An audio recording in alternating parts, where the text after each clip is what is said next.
Have you ever noticed how worry sneaks into your life at the quietest moments? You could be sitting in peace, but inside your mind a storm is raging. Thoughts whisper, what if this happens? What if I fail? What if tomorrow brings something I can't handle? Worry steals your sleep, drains your energy, and convinces you that you are weaker than you really are. But here is the truth. Worry is not real. It is only a shadow of the mind, an illusion that disappears the moment you shine awareness on it. Imagine how your life would feel if you were no longer controlled by worry. Imagine waking up each day with calm, clear energy, free from the chains of what if. In this video, I will share with you powerful Buddhist lessons that will transform your relationship with worry and show you that peace has always been within your reach. 1. Worry is an illusion of the mind.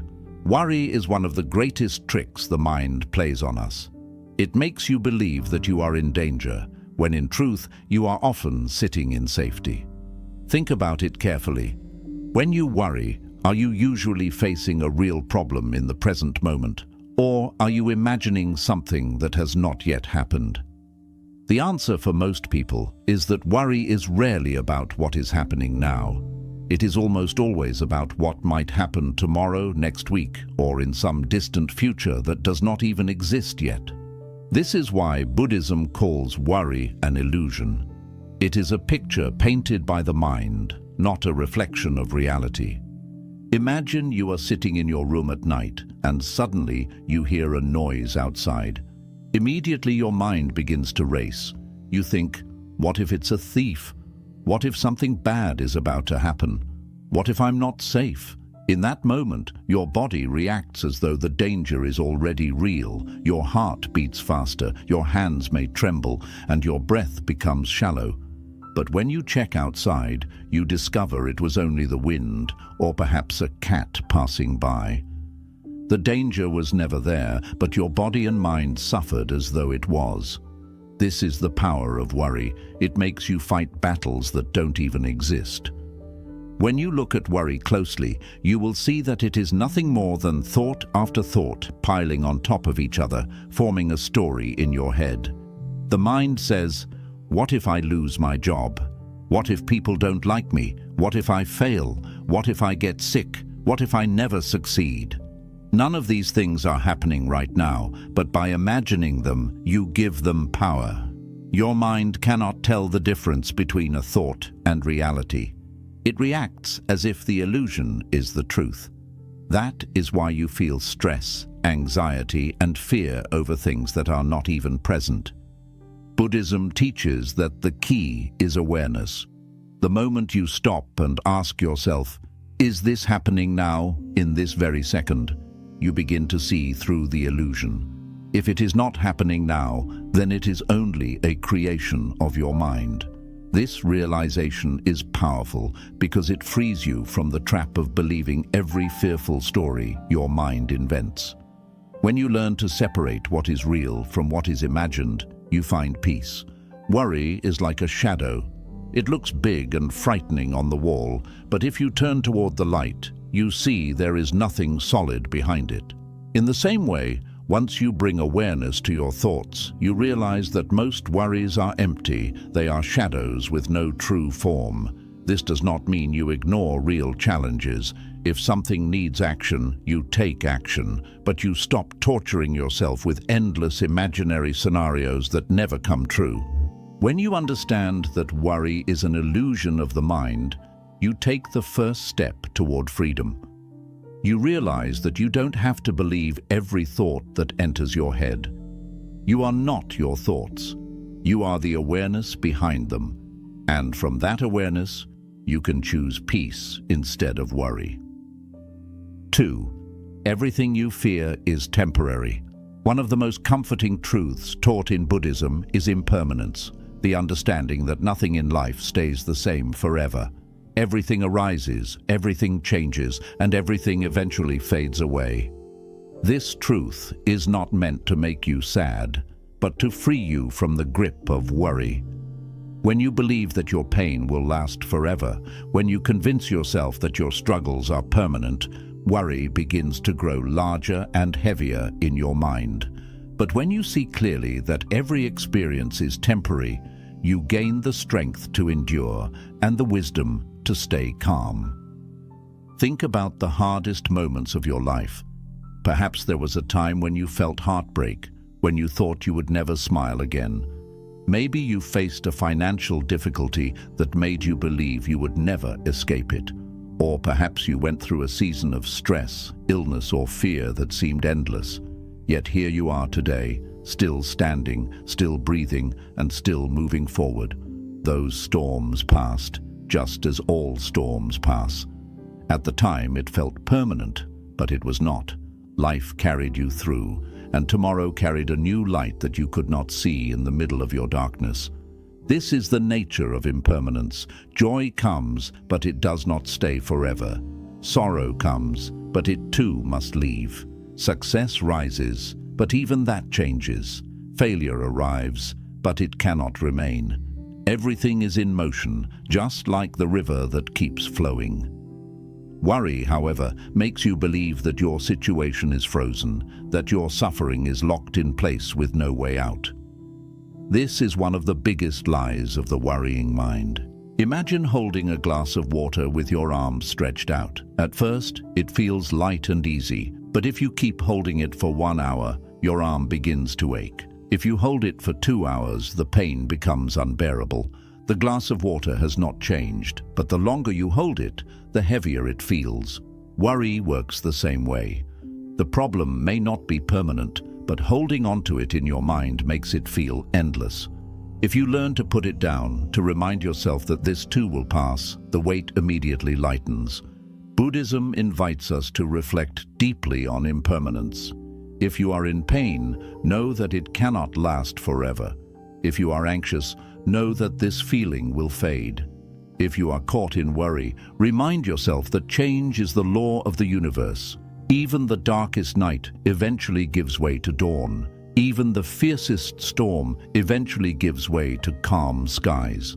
By remembering this truth, you give yourself the strength to breathe, to wait, and to trust that nothing you fear will hold you forever. When you truly accept impermanence, you no longer panic in difficult times because you know they are temporary. You no longer cling desperately to good times because you understand that change is natural. Instead, you find balance, you stop resisting the flow of life, and you allow yourself to move with it. And in that flow, worry has no place to grow because you know that everything, both joy and pain, is only passing through. 3. Your breath is your anchor against worry. When the mind becomes consumed by worry, it often pulls you into a whirlwind of thoughts about the future, things that may or may not happen, scenarios that may never come true. In these moments, you feel as if you are being carried away by a storm. Your heart races, your chest tightens, and your thoughts become tangled in endless circles. But Buddhism offers a simple yet powerful tool to bring yourself back to peace: your breath. Breathing is the most natural act of life, yet we often ignore it. It is always with you, from the moment you are born until the moment you leave this world. And because it is always present, it becomes the perfect anchor to bring you back to the present moment whenever worry drags you into the future. Worry lives in the mind, but peace lives in the breath. Every inhale reminds you that you are alive right now. Every exhale reminds you that you can release the burden you carry. Think of how your body reacts when you worry. Your breathing becomes shallow, quick, and uneven. This is your body's way of preparing for danger, even though no real danger is present. It is like a false alarm ringing loudly in your mind. By consciously slowing your breath, by inhaling deeply, holding it for a moment, and then exhaling fully, you tell your body and your mind that there is no reason to panic. Your heartbeat begins to calm, your muscles relax, and your thoughts lose their frantic energy. It is as if you are pressing a reset button for your entire being. In Buddhist practice, meditation often begins with awareness of the breath. Not because the breath itself is magical, but because it is always here, always real and always tied to the present. The mind can wander to yesterday's regrets or tomorrow's fears, but the breath only exists now. Each time you focus on it, you are training your mind to return to the present moment, where worry has no power. Imagine you are standing in the middle of a river. The current is strong and it threatens to carry you away, but then you notice a solid rock beneath your feet. You step onto it, and suddenly you are steady again. The river may still rush past you, but it can no longer sweep you away. Your breath is that rock. It does not stop the flow of thoughts completely, but it gives you a stable place to stand so you are not lost in the current of worry. Try a simple practice the next time worry grips you. Sit comfortably, close your eyes, and place your attention on your breathing. Inhale slowly through your nose, allowing your lungs to fill fully. Hold the breath for a few seconds, then exhale gently through your mouth. As you do this, imagine that with every inhale, you are drawing in calmness, strength, and clarity. And with every exhale, you are releasing fear, tension, and worry. Repeat this for a few minutes, and you will feel the storm inside you settle. This practice does not remove all of life's challenges, but it changes how you experience them. Instead of drowning in worry, you learn to meet life's difficulties with a calm and steady heart. By returning to the breath, you train yourself to face fear with clarity instead of panic. And the more you practice, the stronger this habit becomes, until eventually your first response to worry is no longer to spiral into fear, but to pause, breathe, and return to peace. Your breath is a gift that life gives you every single moment. It is a constant reminder that you are alive right now, and right now is all you ever truly have. Worry may try to drag you away into imaginary futures, but the breath will always guide you home. And when you live from this place of presence, you discover that worry loses its grip because you are anchored in the only reality that exists, the here and now. 4. Desire and attachment create worry. Buddhism teaches us that the root of much of our suffering lies in desire and attachment. When you look closely, you will realize that worry is often born not from what is happening, but from what you fear losing or not gaining. It comes from the things you cling to most tightly, your possessions, your reputation, your relationships, your dreams, and even the image you hold of yourself. The more you attach your peace to these things, the more fragile your peace becomes, because life is unpredictable and nothing remains fixed forever. Think about it this way. If you tie your happiness to money, you will constantly worry about losing it. If you tie your worth to the opinions of others, you will endlessly worry about what people think of you. If you tie your sense of identity to success, you will be restless with fear that failure might arrive. The stronger the attachment, the stronger the worry. And this is why the Buddha said that clinging is the root of suffering, because when you cling, you are at the mercy of forces you cannot control. Imagine holding a rope tied to a moving cart. The tighter you grip, the more pain you feel as the cart drags you forward. But if you let go, the suffering stops instantly.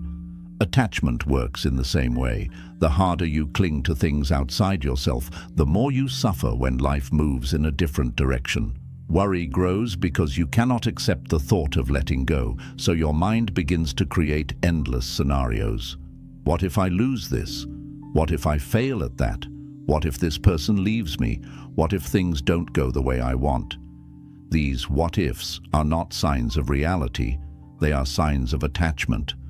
Does this mean you should not love, care, or strive for good things in life? Number. Buddhism does not tell you to reject life, but to hold it lightly. It teaches you to appreciate and care for what you have without chaining your happiness to it. Think of holding sand in your palm. If you squeeze too tightly, the sand slips out and hurts your hand. If you hold it gently, it stays with you for as long as it naturally should, without struggle. Life is exactly the same. Relationships, success, Health and wealth are like the sand, precious but never permanent. If you cling desperately, you suffer. If you hold with gentleness and gratitude, you live in peace. Attachment creates worry because it makes you believe you cannot live without certain outcomes. But look at your own past. Have you not survived the losses you once thought would destroy you? Have you not carried on even when life did not go your way? This shows that your true strength does not come from what you cling to, but from within you. Peace has always been inside you. It was only hidden by your attachments. When you begin to loosen your grip, you begin to find freedom. Instead of worrying about losing what you love, you cherish it while it is here. Instead of worrying about what you don't have, you learn to be grateful for what you do. Instead of obsessing over controlling the future, you learn to trust the flow of life. And when you live this way, worry fades because your happiness no longer depends on fragile conditions outside of your control. Attachment is like carrying a heavy bag on your back. The longer you carry it, the heavier it feels, and the more you worry about dropping it. But when you finally set it down, you realize how light and free you can be. Worry, too, disappears the moment you let go. The Buddha's teaching is not about abandoning life, but about releasing the chains that keep you bound. When you live with less clinging, you live with less worry. And in this space of freedom, peace naturally rises within you. 5. Transform worry into compassion. Worry is energy, but it is energy turned inward. When you worry, your mind becomes like a wheel that spins endlessly around the same point. Me, my problems, my fears, my future. It traps you inside yourself and magnifies your suffering, because the more you focus on yourself, the larger your worries appear. But Buddhism teaches that one of the most powerful ways to free yourself from this prison is to transform that same energy into compassion. Instead of being consumed by your own struggles, you redirect your attention toward the struggles of others, and in that act, your own worries begin to lose their grip on you. Think of the last time you helped someone who was in pain. Maybe you comforted a friend, supported a family member, or even offered kindness to a stranger. For that moment, did you notice how your own worries became quieter? That is because compassion shifts the center of your focus from your own suffering to the well-being of others. When you pour your energy into kindness, your mind no longer circles endlessly around your own problems. Compassion creates space inside you, and in that space, worry cannot survive. Buddhism emphasizes that compassion is not only for others, it heals you as well. Worry is like a flame burning inside your chest. The more you feed it with self-centered thoughts, the hotter it burns. Compassion, however, is like a gentle rain that cools the fire. When you step outside of yourself to care for someone else, you stop feeding the flame of worry and instead nurture the seeds of love, patience, and generosity. These qualities soften your heart and calm your mind. Imagine two people walking through a storm. One is focused only on their own discomfort, the rain on their skin, the mud beneath their feet, the fear of falling ill. The other notices a child shivering nearby and decides to cover the child with their umbrella. Though the storm continues, the second person feels lighter because their focus is no longer on their own misery, but on relieving the suffering of another. The external situation is the same, but the inner experience is completely transformed. This is the power of compassion. It changes the way you carry life's difficulties. It is important to understand that transforming worry into compassion does not mean you ignore your problems. It means you stop allowing them to consume you entirely. When you shift your energy outward, you begin to see that suffering is part of the human experience. You are not alone in your fears. Others carry their own burdens, often heavier than yours. By connecting with them through compassion, you not only relieve their pain, but also put your own into perspective. Suddenly, what seemed unbearable becomes manageable, and what seemed endless begins to fade. Compassion also teaches you patience. When you focus only on yourself, you want your problems solved immediately, and this urgency feeds your anxiety. But when you help others, you learn to slow down, to listen, to walk gently. This same attitude begins to reflect back into how you treat your own life. You stop demanding instant solutions, and you begin to carry your own challenges with more grace. One of the deepest lessons in Buddhism is that the walls we build around ourselves create isolation and suffering. Worry is one of those walls, but compassion tears those walls down. It opens your heart and connects you with the world beyond your fears. Each act of kindness you offer becomes a reminder that life is not only about protecting yourself, but also about serving, loving, and giving. And when your heart lives in this space, worry loses its place, because worry cannot coexist with genuine compassion. So the next time your mind is heavy with worry, try this. Instead of asking, "What will happen to me?" ask, "How can I help someone else today?" It might be a small gesture, a kind word, a smile, or a listening ear. It might be something larger, like offering your time, your support, or your care. Whatever it is, you will discover that when you lift someone else's burden, your own feels lighter. Compassion is not only a gift to the world, it is freedom for your soul. 6. Worry cannot survive awareness. Worry has a strange way of convincing us that it is bigger than it really is. When you are lost inside it, worry feels like a heavy fog that covers everything in sight. You wake up in the morning and it is there, pressing on your chest. You go through your day and it follows you, whispering in your mind. You lie in bed at night and it keeps you awake with endless what-ifs. But Buddhism teaches us something profound. Worry has no real substance. It is like a shadow. It looks dark and frightening when you avoid looking at it directly.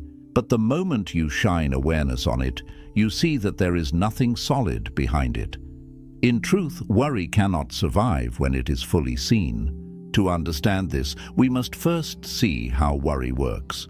The mind is constantly producing thoughts, one after another, like clouds drifting across the sky. Most of these thoughts appear and pass without much effect. But when one of them touches on something you fear, you grab onto it.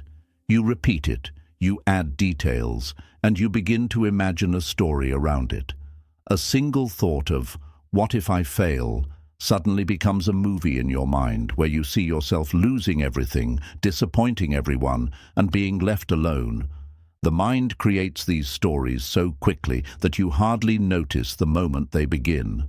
Before you realize it, your body reacts as if the imagined danger were real. Your heart races, your breath shortens, your palms sweat, and your stomach feels heavy. And all of this began from a single thought. Now here is the secret. That thought itself was harmless until you clung to it.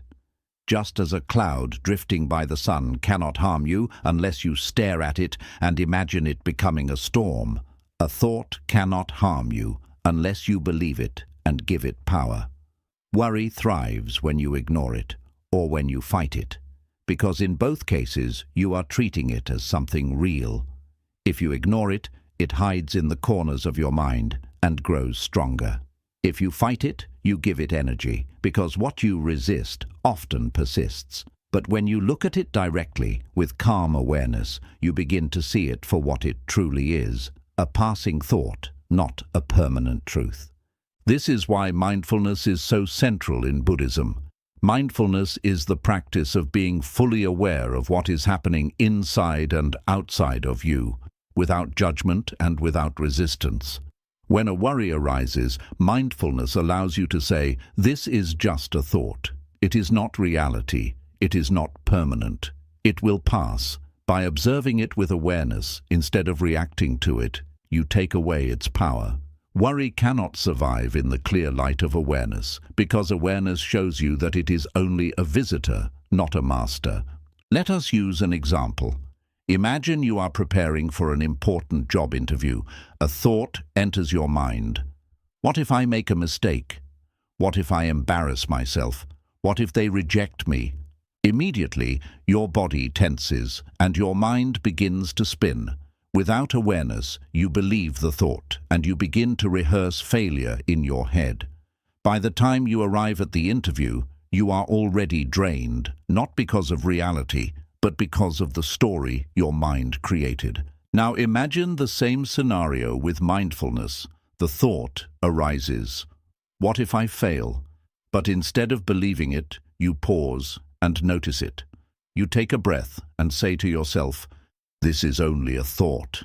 I don't have to believe it. Right now, in this moment, nothing bad is happening." You bring your attention back to your breath, back to your body, back to the reality of this present second, and suddenly the thought loses its hold. It may return again, but each time you meet it with awareness, it becomes weaker. Eventually, it passes like a cloud, leaving the sky of your mind clear again.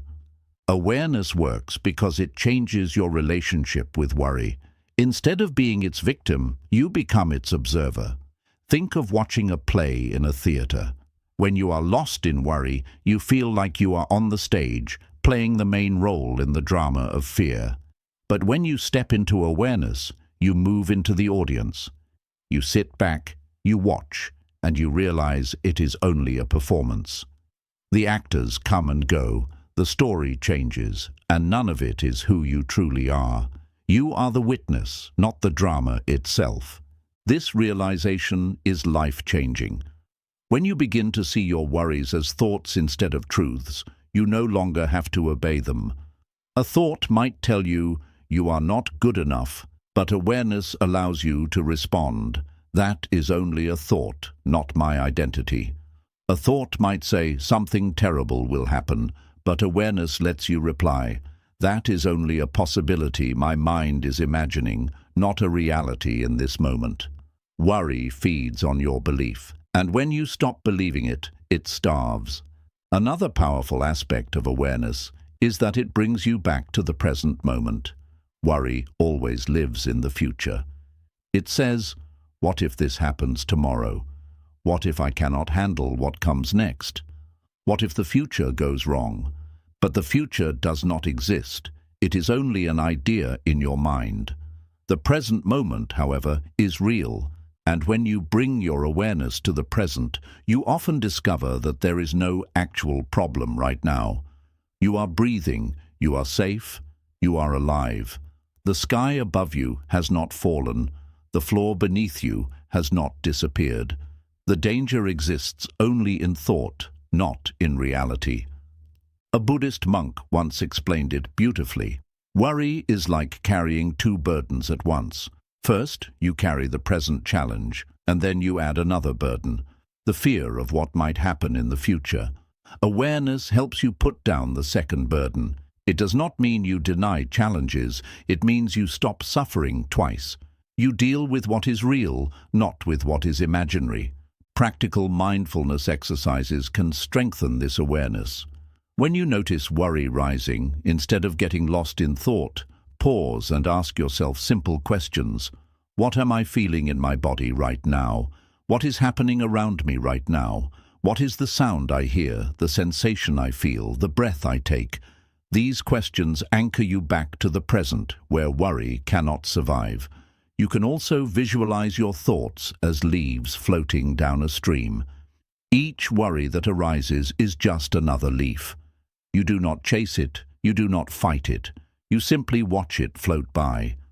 Some leaves are large, some are small, some are dark, some are bright. But none of them stay forever, and none of them define the stream itself. Over time, practicing awareness changes the very structure of your mind. Neuroscience today confirms what Buddhism has taught for centuries. Mindfulness literally reshapes the brain, reducing the regions associated with anxiety and strengthening the parts associated with calmness and clarity. This means that awareness is not just a spiritual practice, it is also a practical tool for mental and physical health. When you cultivate awareness, worry becomes like a guest knocking at your door. Before, you used to open the door, invite it in, give it food, and let it stay as long as it wanted. Now, with awareness, you open the door, look at it, and simply say, "I see you, but you do not belong here." And then you close the door gently, without anger, without resistance. The guest leaves because it realizes it has no place in your home. Ultimately, the greatest gift of awareness is freedom. You begin to live your life not as a prisoner of thoughts, but as the master of your own mind. Worry may still appear, because the mind will always create thoughts, but it no longer controls you. You see it, you acknowledge it, and you let it pass. In this way, you discover a peace that does not depend on changing the outside world, but on seeing clearly within. And once you experience this peace, you understand the truth of the teaching. Worry cannot survive awareness. 7. True freedom is found in letting go. At the heart of Buddhist wisdom lies one of the most liberating truths. True freedom is not found in control, but in letting go. Worry thrives on control. It whispers to you that if you can manage every detail, plan every outcome, and secure every possibility, you will finally be safe. But life does not work that way. No matter how tightly you hold on, the universe is too vast, too unpredictable, and too alive to bend entirely to your will. When you live in the illusion that you can control everything, you become a slave to worry, because every little uncertainty becomes a threat. But when you learn to let go, you discover a peace that no worry can ever touch. Letting go does not mean you stop caring about life. It does not mean you sit back and do nothing. It means you release the desperate need to control what is beyond your reach. It means you accept that uncertainty is part of existence, and instead of resisting it, you flow with it. In this acceptance lies freedom. Imagine holding a burning coal in your hand. The tighter you squeeze, the more it burns, the more it hurts. This is what clinging feels like. Worry is the fire, and attachment to control is your grip. The harder you try to hold life in your fist, the more you suffer. The Buddha once said that clinging is the root of suffering, and nowhere is this clearer than in worry. You worry because you cannot bear the idea of things not going your way. You worry because you want certainty in a world that is never certain. You worry because you refuse to let go. Think of all the things you worry about: your health, your loved ones, your career, your reputation, your future. Ask yourself honestly, how much of this do you truly control?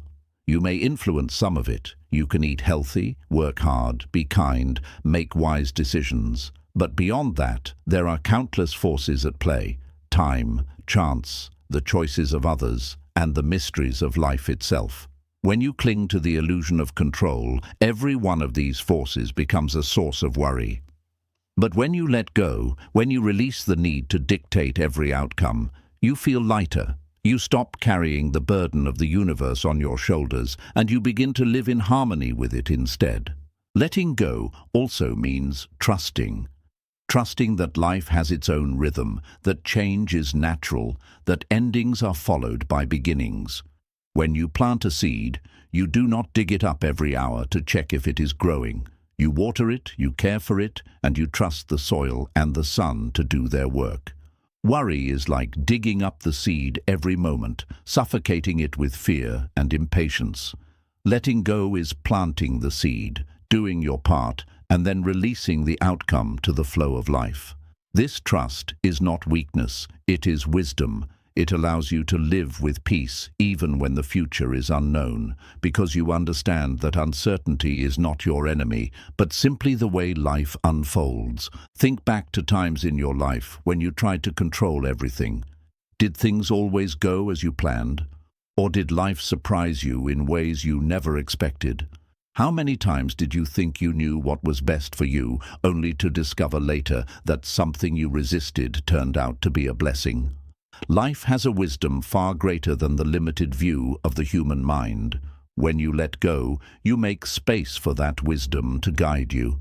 You stop fighting reality and you begin to cooperate with it. But letting go is not always easy. The mind clings because it is afraid. It believes that if it lets go, everything will fall apart. Yet the opposite is often true. Letting go does not mean falling into chaos. It means stepping into balance. It means loosening the rope you have tied around your heart so tightly that it can finally breathe again. It means putting down the heavy bag you have carried for so long that you forgot how light life can feel.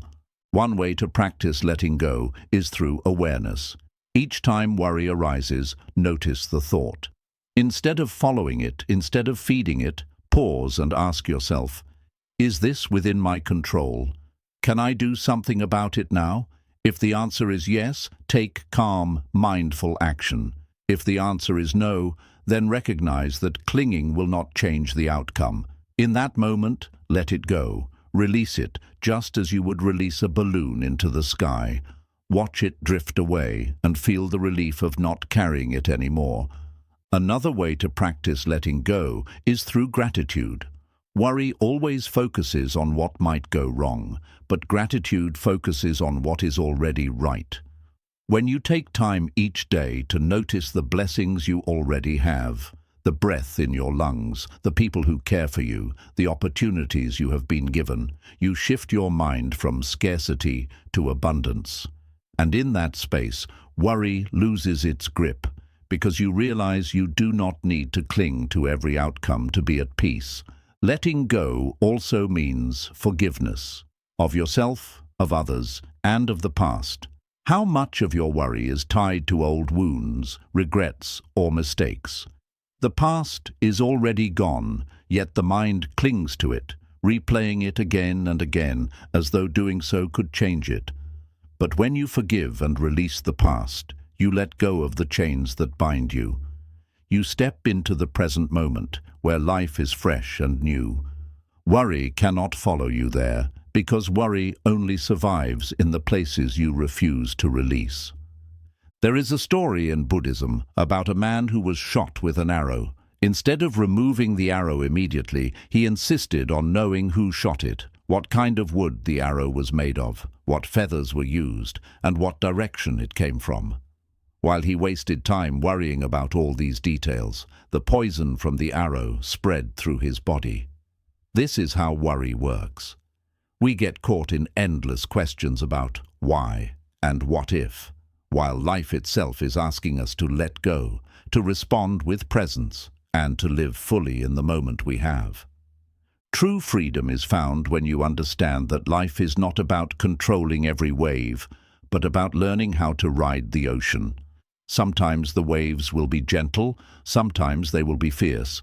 But if you keep clinging to the idea that you can stop the sea, you will only exhaust yourself. Letting go means flowing with the tide, trusting that you can navigate whatever comes, and knowing that storms, like everything else, will pass. When you practice letting go, you discover a paradox. The less you cling, the more you gain. By letting go of control, you gain peace. By letting go of fear, you gain courage. By letting go of expectations, you gain freedom to enjoy life as it is. And by letting go of worry, you gain the ability to truly live instead of merely surviving.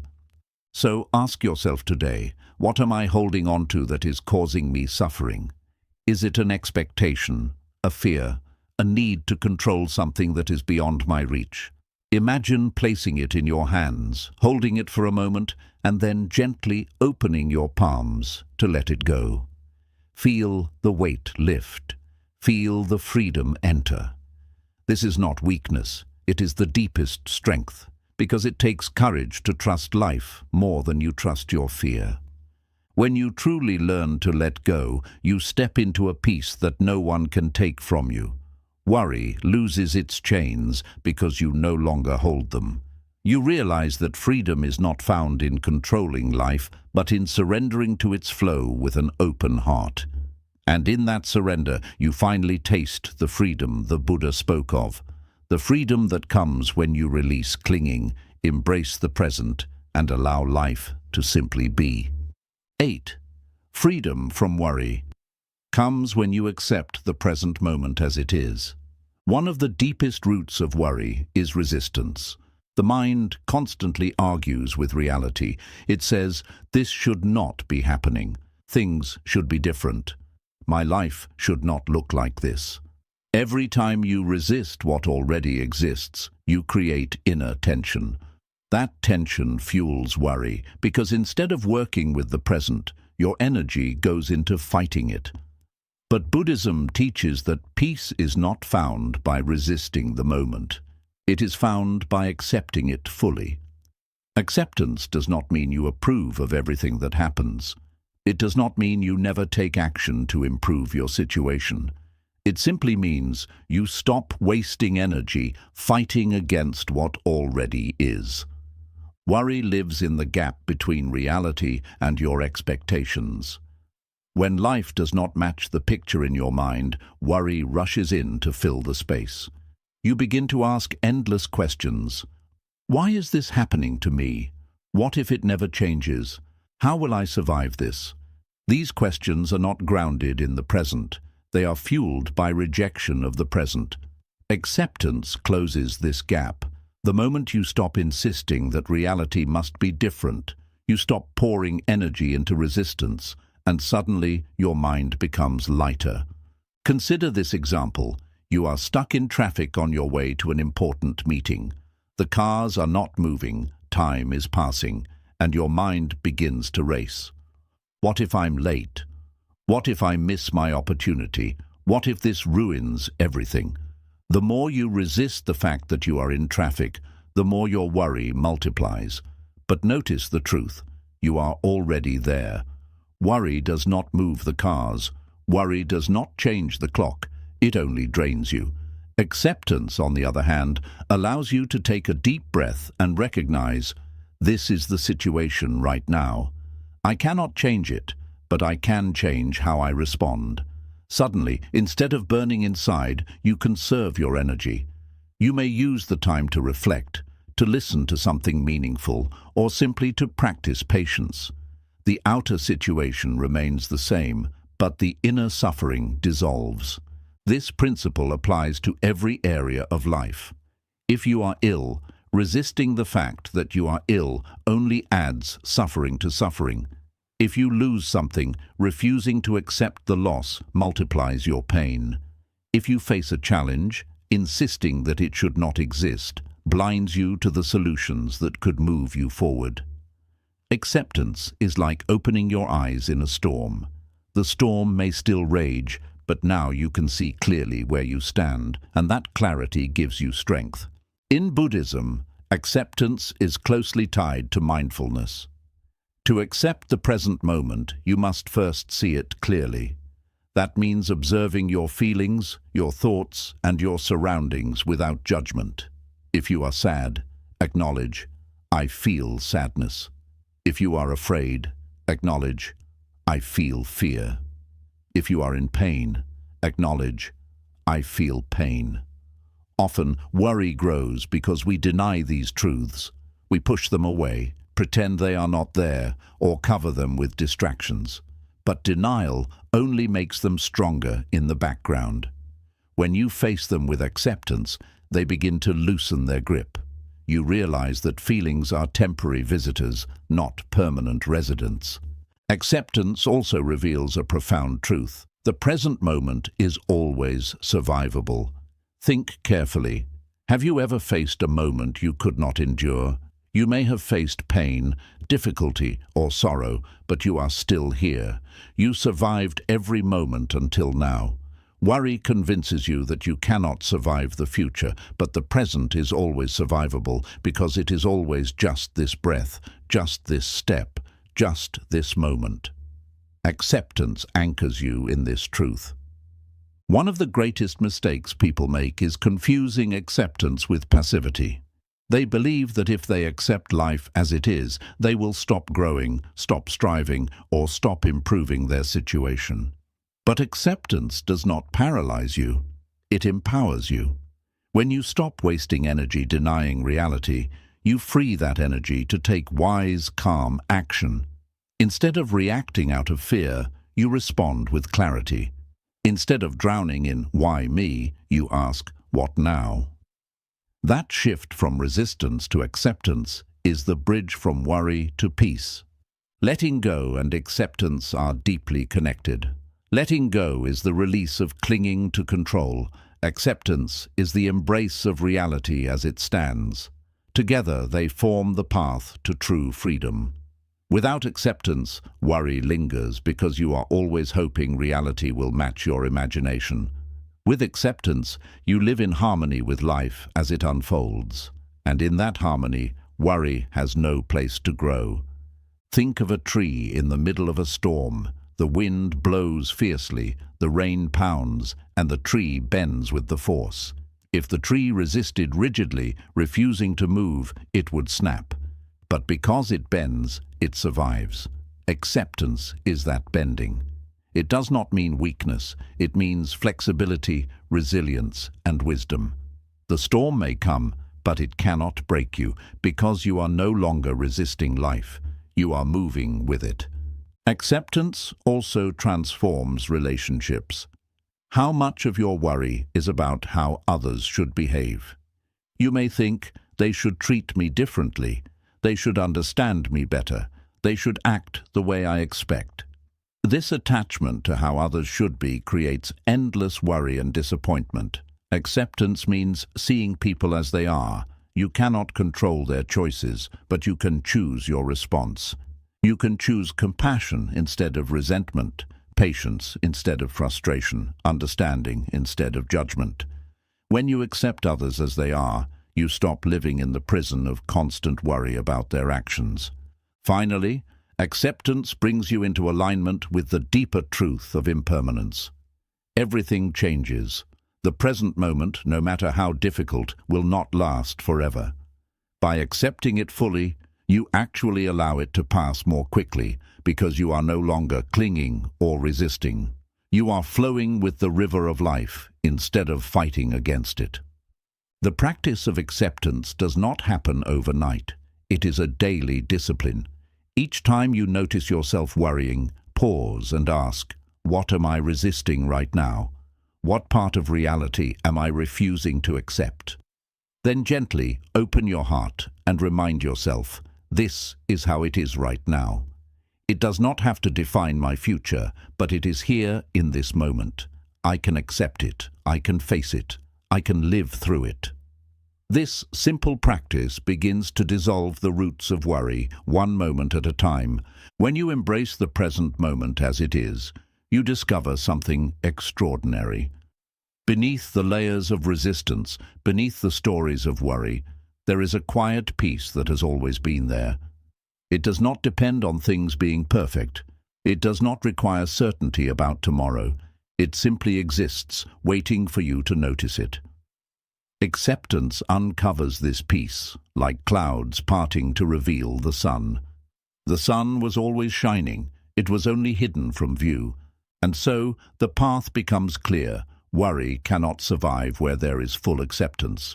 The mind may still whisper fears, but they no longer control you because you are rooted in reality, not imagination.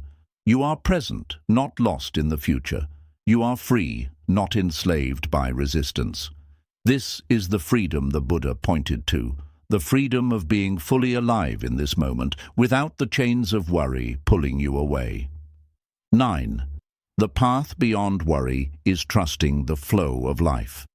If we look closely at the roots of worry, we find that it grows from one central fear, the fear of the unknown. The human mind craves certainty. It wants to know what tomorrow will bring. It wants to know that its efforts will succeed. It wants to know that its loved ones will remain safe, and it wants to know that nothing unexpected will disturb its comfort. Yet life does not give us certainty. It gives us change. It gives us seasons, cycles, beginnings and endings, growth and decay. Worry arises when the mind resists this natural uncertainty and demands control. But Buddhism teaches us a different path. Instead of fighting the flow of life, trust it. When you trust the flow, you no longer cling to knowing every answer. You no longer demand certainty from a world that is built on impermanence. You release the burden of control, and in doing so, you discover peace. Worry convinces us that by thinking enough, by rehearsing every possible outcome, by staying restless and on guard, we can somehow protect ourselves. But has worry ever truly protected you? Did all the hours you spent imagining disaster prevent disaster? Did they make you stronger, or did they only drain your energy before life even unfolded? In reality, worry is like carrying an umbrella every day, even when the sky is clear, simply because it might rain. The umbrella does not stop the rain, it only tires your arm and makes you live under a shadow, even when the sun is shining. Trusting the flow of life is learning to put down that umbrella when the sky is bright, and to simply walk in the warmth of the present moment. To trust the flow does not mean you stop planning or preparing. It does not mean you live carelessly, ignoring responsibility. Instead, it means you do your part with sincerity, and then you release the rest. Imagine a farmer planting seeds. He tills the soil, waters the ground, and does everything within his power to care for the crop. But after that, he must trust the sun, the rain, and the earth. He cannot control the weather. If he spends every day worrying, what if it doesn't rain? What if a storm comes? What if the seeds don't grow?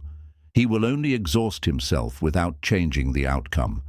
Trust is understanding that you do what you can, and then you let the river of life carry the rest.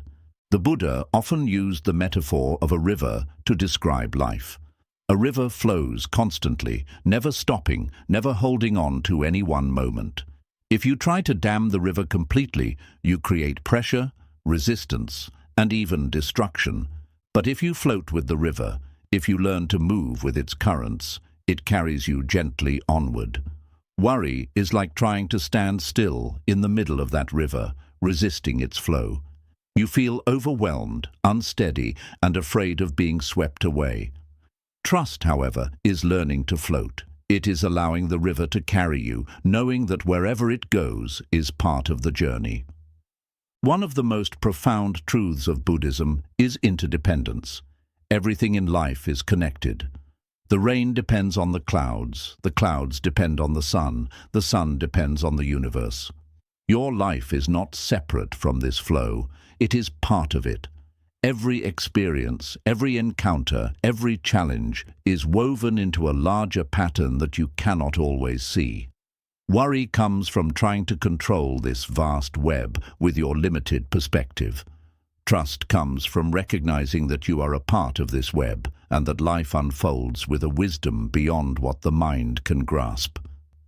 Think of moments in your life when things did not go according to your plan, yet they led you to unexpected blessings.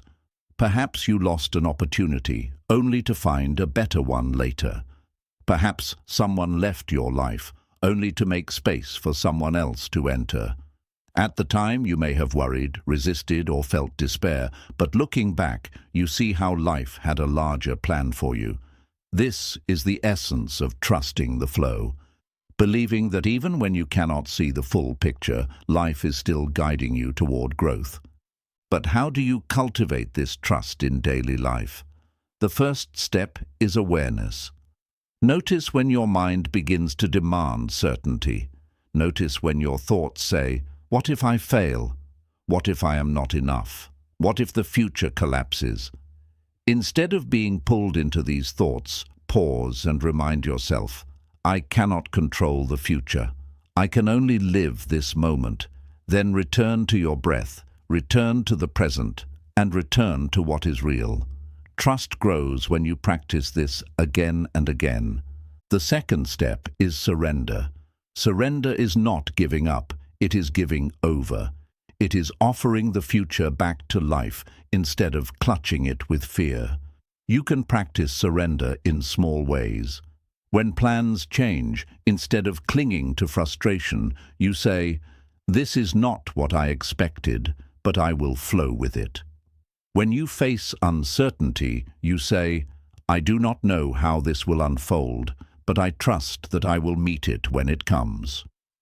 This practice slowly loosens the grip of worry. because you are no longer demanding control over what cannot be controlled. The third step is gratitude. Gratitude shifts your attention from what might go wrong to what is already right. Each day, pause to notice the blessings around you. The breath that sustains you, the people who care for you, the opportunities you have. Gratitude reminds you that life has already given you much, and this builds trust in what it will continue to give. When you focus on abundance instead of scarcity, worry begins to fade.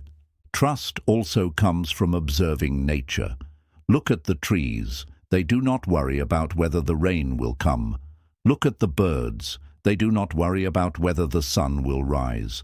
They live in harmony with the rhythms of the world, trusting that each day will bring what it brings. Humans, with all our intelligence, often forget this wisdom. But by watching nature, we remember that trust is the most natural state of being. Worry is like being trapped in a cage of your own making. The bars of that cage are your fears about the future. Trust is the key that unlocks the door. When you trust life, you walk out of that cage and into the open sky. Yes, the sky may bring storms, but it also brings sunlight, freedom, and the vastness of possibility. You realize that freedom is worth more than the false safety of worry. Of course, trusting the flow of life does not erase all difficulties. Challenges will still come, losses will still occur, and pain will still visit your heart. But when you trust, you face these experiences differently. You no longer see them as punishments or disasters, you see them as part of the river's current. You may not understand their purpose in the moment, but you trust that they are part of the larger pattern of your journey. This trust gives you strength to endure without collapsing into endless worry. In the end, trusting the flow of life is an act of courage. It is choosing to believe that you can meet the unknown without fear. It is choosing to live fully in the present, instead of hiding in endless scenarios of what if. It is choosing to let go of control and discover the freedom of surrender. So ask yourself now, what would it feel like to truly trust life? What would it feel like to wake up each day without fear of the unknown? To walk with confidence even when the road ahead is unclear? To live in peace even when uncertainty surrounds you? This is not a dream. It is a reality available to you the moment you choose trust over worry. When you embrace trust, you will discover that life carries you gently even through storms. You will discover that the unknown is not your enemy, but your teacher. And most of all, you will discover that true freedom, the freedom beyond worry, is not found in controlling the flow of life, but in learning to float upon it with an open heart. 10. The end of worry comes when you discover the power of inner stillness. If there is one truth that can transform the way you experience life, it is this. Peace does not come from controlling the outer world, but from cultivating stillness within yourself. Worry is the opposite of stillness. It is restlessness, turbulence, and noise in the mind. When you are lost in worry, your thoughts race in 100 directions. You replay the past, you rehearse the future, and you create endless what-if scenarios that exhaust you. Yet beneath all this noise, there exists a deeper place within you that is always calm. Buddhism teaches us that this stillness is not something you need to create. It is something you uncover. It is already within you, hidden beneath the layers of restless thought. And when you touch this inner stillness, worry loses its grip, because worry cannot survive in silence. To understand this, imagine a pond on a windy day. The surface of the water is disturbed, rippling and restless. If you look at the surface, you see distortion and chaos. But if you dive beneath the surface, even just a few feet down, the water is calm and steady. The wind only disturbs the surface, not the depths. Your mind works the same way.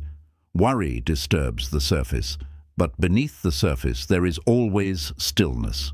The practice of Buddhism is to dive inward, to go beneath the ripples of thought and find the deep calm that has always been there. Why is stillness so powerful against worry? Because worry feeds on movement. It survives only when the mind keeps running. It needs you to chase one thought after another, to jump from one fear to the next, to keep spinning the wheel of what if. But when you stop, when you become still, worry has nothing to cling to. It floats away like dust settling when the wind dies down. Stillness reveals that worry was never as solid as it seemed. It was only movement, only noise. Finding stillness begins with awareness of your breath, your body, and the present moment. But it goes deeper than techniques. It is a way of being. It is learning to live without being constantly pulled into the noise of the mind. You may sit in meditation, watching your thoughts rise and fall like waves. And in that watching, you realize something extraordinary. You are not the waves. You are the ocean beneath them. The thoughts come and go, but the stillness remains. When this realization becomes part of your daily life, worry loses its power. You stop identifying with the storm, and you start identifying with the calm beneath it. Think of how much of your life is spent in restless seeking. The mind says, "If only I fix this problem, I will finally be at peace. If only I achieve this goal, I will finally be calm. If only I control this situation, I will finally feel safe." But the peace you seek is not out there. It is here, within you, in the silence that has been waiting beneath the surface all along. The more you search for peace outside, the more you strengthen worry, because the outer world is always changing. True freedom comes when you realize that the world does not need to be perfect for you to be at peace. Your peace comes from stillness within. Worry often disguises itself as preparation. It tells you that by thinking endlessly, you are being responsible. But preparation and worry are not the same. Preparation is clear, calm action in the present. Worry is endless, fearful rehearsal of a future you cannot control. The difference lies in stillness. When you act from stillness, you see clearly what needs to be done right now, and you do it without fear. When you act from worry, you lose yourself in countless imaginary scenarios, none of which bring you peace. Stillness allows you to act with wisdom instead of panic. In Buddhism, meditation is the path to stillness. But meditation is not only about sitting with closed eyes. It is about learning to bring silence into every part of your life. When you walk with awareness, feeling each step. When you eat with attention, tasting each bite. When you listen fully, without planning your response. Each of these practices quiets the noise of the mind and brings you closer to the stillness beneath. The more you live this way, the less room worry has to grow. There is a story of a monk who sat by a river each morning. One day, a student asked him, "Master, why do you sit here so long, doing nothing?" The monk smiled and pointed to the water. When the river is turbulent, it cannot reflect the sky. But when it is still, it mirrors everything clearly. The student understood. When the mind is restless, filled with worry, it cannot see truth. But when it becomes still, it reflects reality as it is, without distortion. This is why stillness is so powerful. It reveals the truth hidden beneath the illusions of worry. You may wonder, how do I touch this stillness when my life feels so noisy? The answer is to start small. Set aside a few minutes each day to simply sit, breathe, and observe. Do not fight your thoughts, and do not chase them. Just watch. At first, the mind will resist. It will throw worries at you, trying to pull you back into its stories. But with patience, the thoughts begin to settle. Like muddy water left undisturbed, your mind slowly clears. In that clarity, you touch the stillness.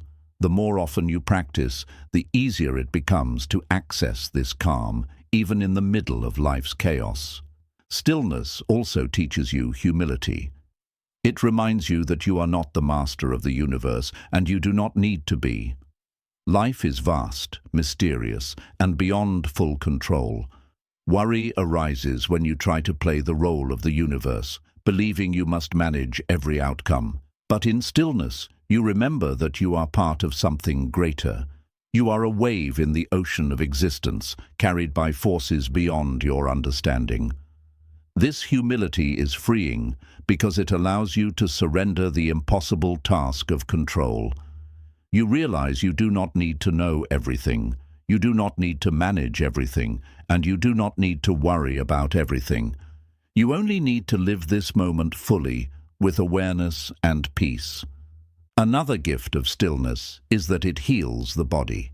Worry does not only disturb the mind, it also poisons the body. Chronic worry leads to tension, sleeplessness, fatigue, and even illness. But when you cultivate inner stillness, your body responds. Your breath deepens, your heartbeat slows, your muscles relax.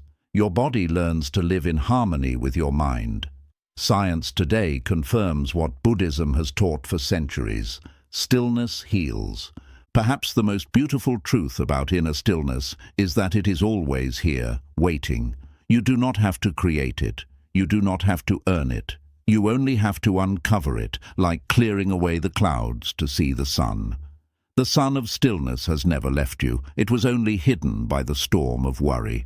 The moment you return to it, you realize it was always within you. So how does this transform your relationship with worry?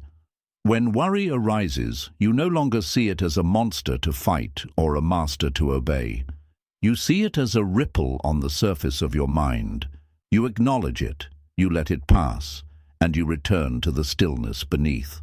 With practice, you stop being carried away by every ripple, every fear, every what-if. You learn to rest in the calm depths of your being, where peace is unshakable. This does not mean life becomes free of challenges. The storms will still come, but you will no longer mistake the storm for the whole sky. You will know that beneath the storm there is always stillness. You will carry this awareness into every part of your life. In the face of uncertainty, you will breathe. In the face of fear, you will pause. In the face of chaos, you will return to the calm within.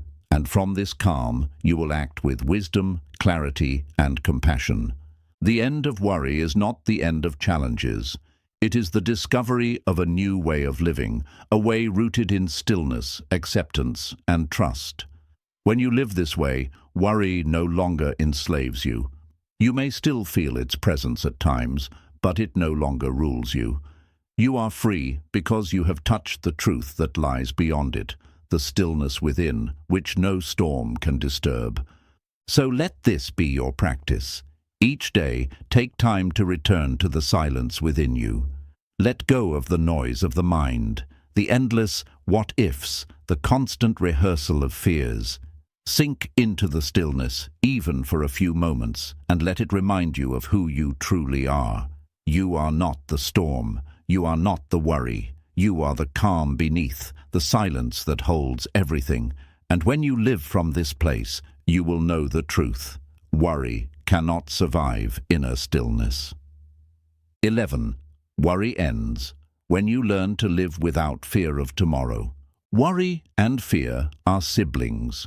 Worry is the mind rehearsing tomorrow's problems, and fear is the heart tightening in response to those thoughts. Together, they create a prison that keeps you from living fully in the present. The Buddha taught that fear arises from attachment to the future, our craving to know what will come, and our clinging to the illusion that life can be predicted and controlled. But the truth is, tomorrow does not exist yet. It is only a shadow cast by your imagination. The only reality is now. When you learn to live without fear of tomorrow, you break the chains of worry because you stop giving power to what is not yet real. Think for a moment about how much of your life is shaped by fear of what might happen.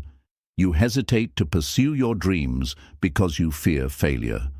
You hold back in relationships because you fear rejection. You stay awake at night fearing illness, loss, or change.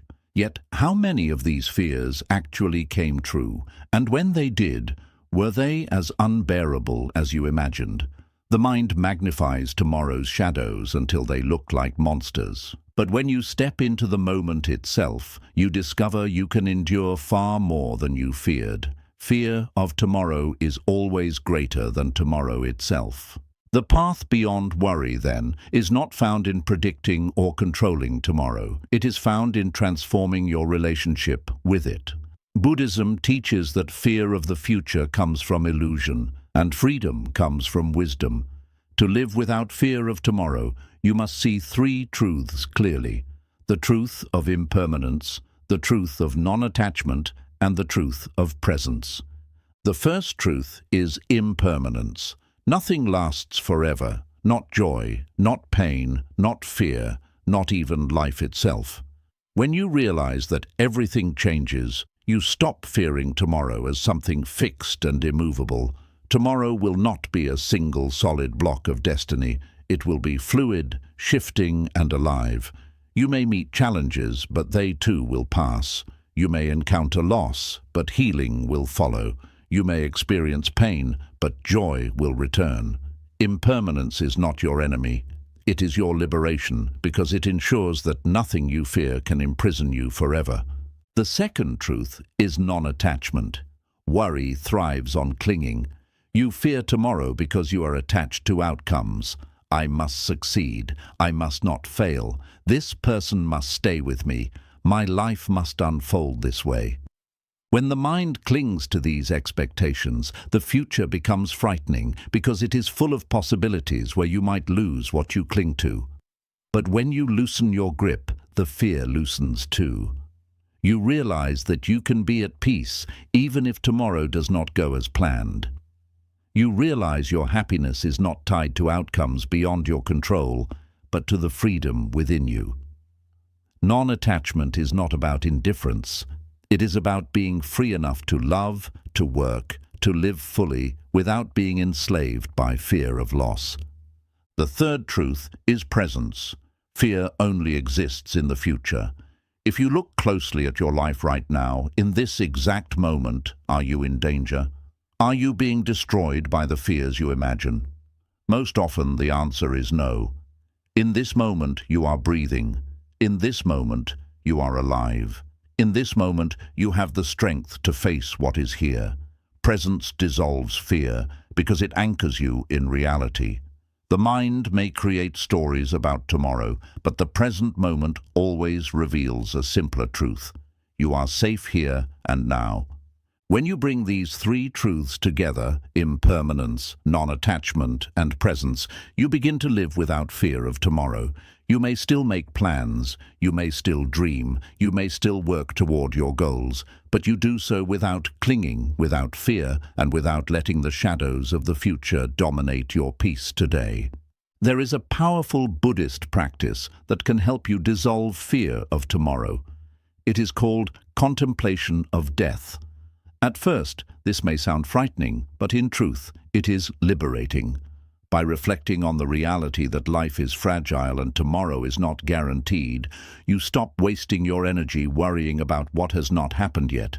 You begin to cherish each day, each moment, each breath. Fear of tomorrow shrinks because you realize that tomorrow was never promised to begin with. Instead of fearing the future, you begin to treasure the present.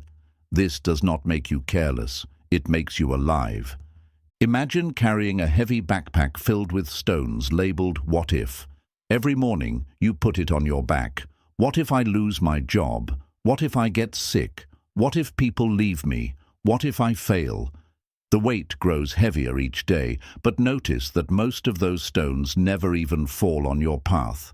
You carried them for nothing. Living without fear of tomorrow is like putting down that backpack. You walk lighter, freer, able to move with joy instead of dread. Another way to release fear of tomorrow is to practice trust, not blind trust, but deep trust in the flow of life. You may not know what tomorrow holds, but you can trust that you will meet it with the strength you already carry. Think of your past. How many times did you fear you would not survive a challenge, yet you did? How many times did life surprise you with blessings where you expected disaster?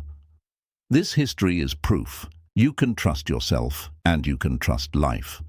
Fear of tomorrow weakens when you remember how many tomorrows you have already faced and overcome. Living without fear of tomorrow also allows you to love more deeply. Fear often keeps you guarded, afraid to give your heart fully in case you lose.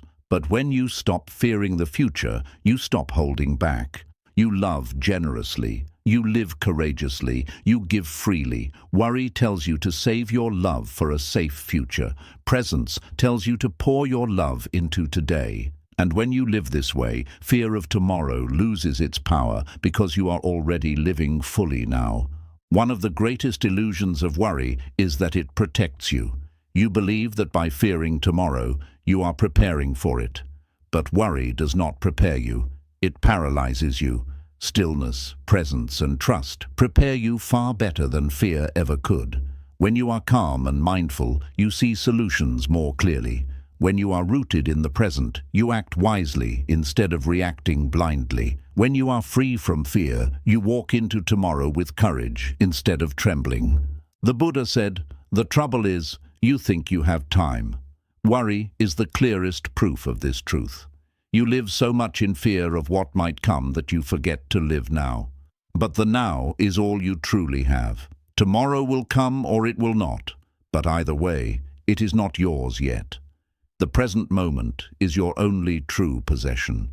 When you honor it, when you embrace it fully, you step out of worry's shadow and into the light of freedom.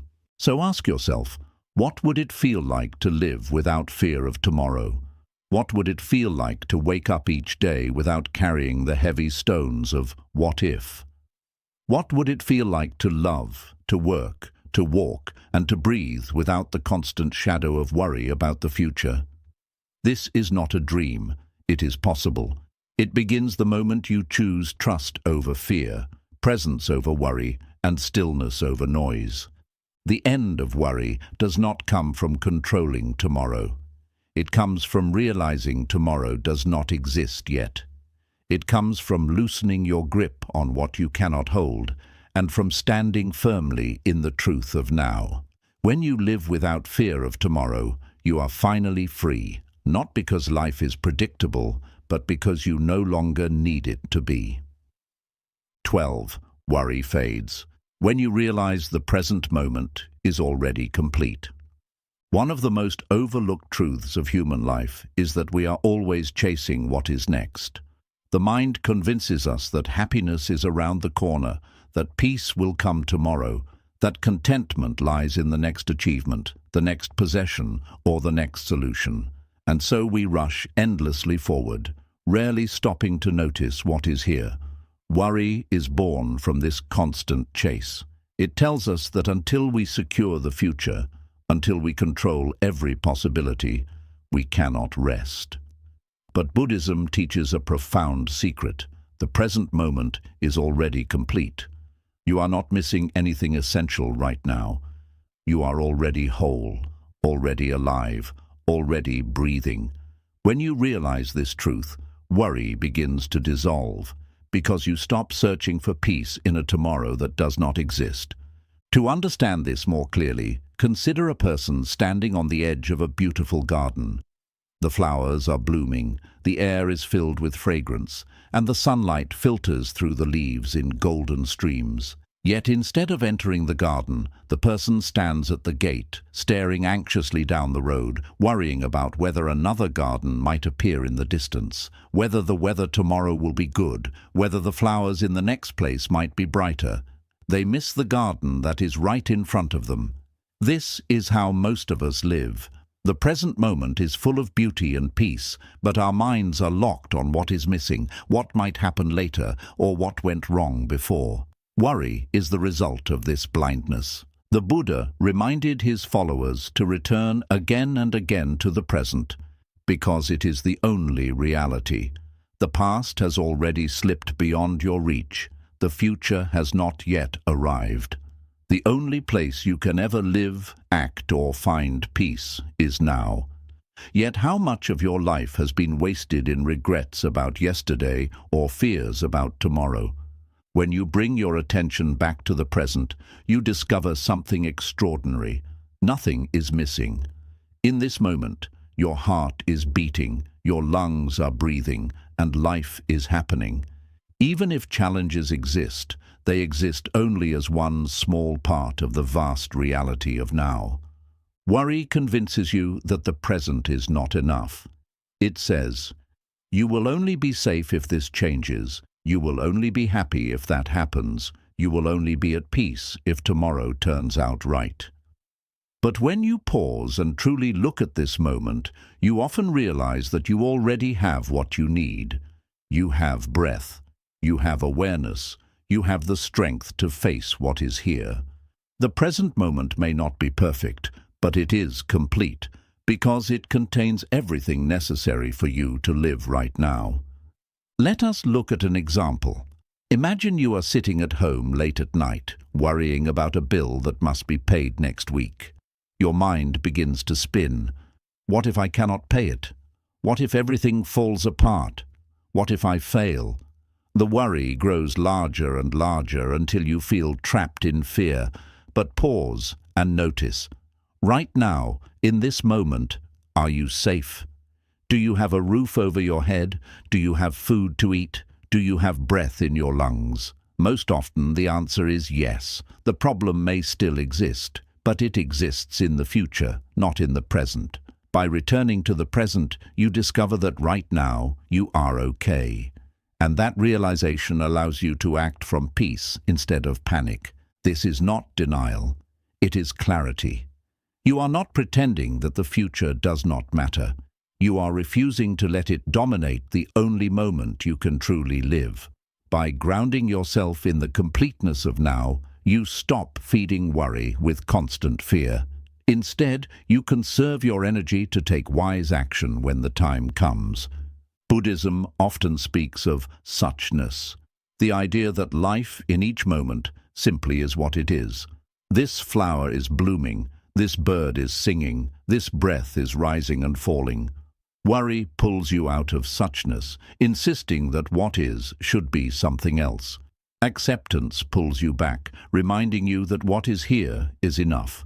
When you rest in suchness, you no longer measure your peace against an imagined tomorrow. You find peace in the reality that exists right now. One of the greatest sources of worry is comparison. You look at your life and think, it should look different. I should have more. I should be further ahead. This constant measuring creates anxiety, because no matter what you achieve, the mind tells you it is not enough. But when you realize that the present moment is already complete, comparison fades. You no longer need to prove your worth against others, because you see that wholeness is already within you. The flower does not worry about being less bright than the sun, nor does the river worry about being smaller than the ocean. Each is complete in itself. And so are you. Meditation is a practice that helps reveal this completeness. When you sit in silence, focusing on the breath, the mind will resist. It will tell you that you should be doing something else, fixing something, planning something. But as you return again and again to the breath, you begin to taste the fullness of now. You notice sensations in the body, sounds in the environment, and thoughts rising and falling. You realize that nothing more is needed in this moment. You are here. You are alive. And that is enough. Worry loses its grip when you stop demanding that life give you something more than what is already here. Imagine sitting on a beach, watching the waves roll in and out. You could sit there worrying about the next wave, asking, will it be too big? Will it be too small? Will it come on time? Or you could simply sit and watch, appreciating each wave as it arrives, knowing that the ocean does not owe you perfection. Life is like the ocean. Its waves of experience rise and fall, sometimes calm, sometimes stormy. Worry comes from demanding that the waves be different. Peace comes from accepting them as they are, and realizing that even as they rise and fall, the ocean remains whole. When you practice living in the completeness of now, even difficult moments become lighter. You may face pain, but you stop adding the extra layer of worry about how long it will last or how bad it might become. You simply experience the pain as it is, without multiplying it with fear. You may face uncertainty, but instead of drowning in what if, you stay grounded in what is. This shift is subtle but powerful. It turns life from a battle with the future into an embrace of the present. Another way to see the completeness of now is through gratitude. Worry focuses on absence, what is missing, what is lacking, what might go wrong. Gratitude focuses on presence, what is already here, what is working, what is beautiful in this moment. When you practice gratitude, you realize that life is never empty. Even in hardship, there are blessings. A kind word, a moment of breath, a ray of sunlight. Gratitude opens your eyes to the fullness of now, and in that fullness, worry has no space to grow. There is a story of a monk who was asked how he could remain so peaceful in the face of uncertainty. He smiled and said, "When I eat, I eat. When I walk, I walk. When I sit, I sit." That is all the questioner did not understand. "But everyone eats, walks, and sits," he replied. The monk answered, "Yes, but not everyone is present while doing so. Most are already worrying about what comes next." The monk's peace came from his ability to live fully in the present, not pulled into the endless chase of tomorrow. This is the essence of realizing completeness. You do not need to escape this moment, because this moment is enough. So how can you practice this in your daily life? Begin by noticing when worry arises. Instead of following it into the future, pause and look around. Ask yourself, what is happening right now? Am I safe in this moment? Do I have what I need to breathe, to live, to exist? The answer is almost always yes. Then let that truth sink in. This moment is whole. This moment is complete. You do not need to carry the burden of tomorrow on your back. The more you practice, the more natural it becomes. Eventually, you begin to live with the awareness that every moment is complete in itself. You stop postponing peace until tomorrow. You stop chaining happiness to future outcomes. You begin to live fully, deeply, and freely in the only place life ever happens, here and now. When you realize that the present moment is already complete, you no longer live as a prisoner of worry. You step into freedom. You understand that nothing is missing, because you are already whole. You see that peace is not waiting for you in the future. It is waiting for you in this breath, in this step, in this heartbeat. And when you live from this truth, worry fades like a shadow in the light of awareness. 13. The end of worry comes when you understand the nature of the mind. One of the most important truths taught in Buddhism is that the mind is both the source of suffering and the key to liberation. Worry, fear, anxiety, doubt, all of these arise not from the world itself, but from the way the mind interprets the world. Two people may face the same situation, yet one is consumed with worry while the other remains calm. Why? Because the difference lies not in the situation, but in the mind. To end worry, then, you must understand the mind, how it works, how it creates illusions, and how awareness can free you from its traps. The Buddha compared the mind to a monkey, constantly jumping from branch to branch, restless and unsettled. This restless activity is the soil in which worry grows. When the mind is never still, it seizes on every possibility of danger, every fragment of uncertainty, and magnifies it into fear. A small problem becomes a catastrophe. A passing thought becomes a story of disaster. The monkey mind thrives on movement, and worry is its favorite playground. But the Buddha also taught that through mindfulness, meditation, and wisdom, the monkey can be tamed. The mind can become steady, clear, and free from the endless chatter that gives birth to worry. Let us examine how worry is created in the mind. A thought arises. What if I lose my job? At first, this thought is neutral, just a flicker in the stream of consciousness. But the mind grabs it, repeats it, adds details. If I lose my job, I won't pay the bills. If I can't pay the bills, I'll lose my home. If I lose my home, everyone will see me as a failure. If that happens, I'll be miserable forever. What began as a single thought snowballs into a nightmare of endless suffering. The body reacts as if the nightmare is real. Stress hormones flood the system, the heart races, sleep disappears, and worry takes full control. Yet notice the truth. Nothing has actually happened. It is all an illusion created by the mind. This process reveals the first key to ending worry. Thoughts are not facts. A thought is only a mental event, like a cloud passing through the sky.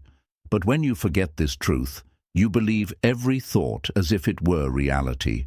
The mind says, disaster is coming, and you feel as if disaster has already arrived. The practice of mindfulness helps you remember, this is just a thought, not reality.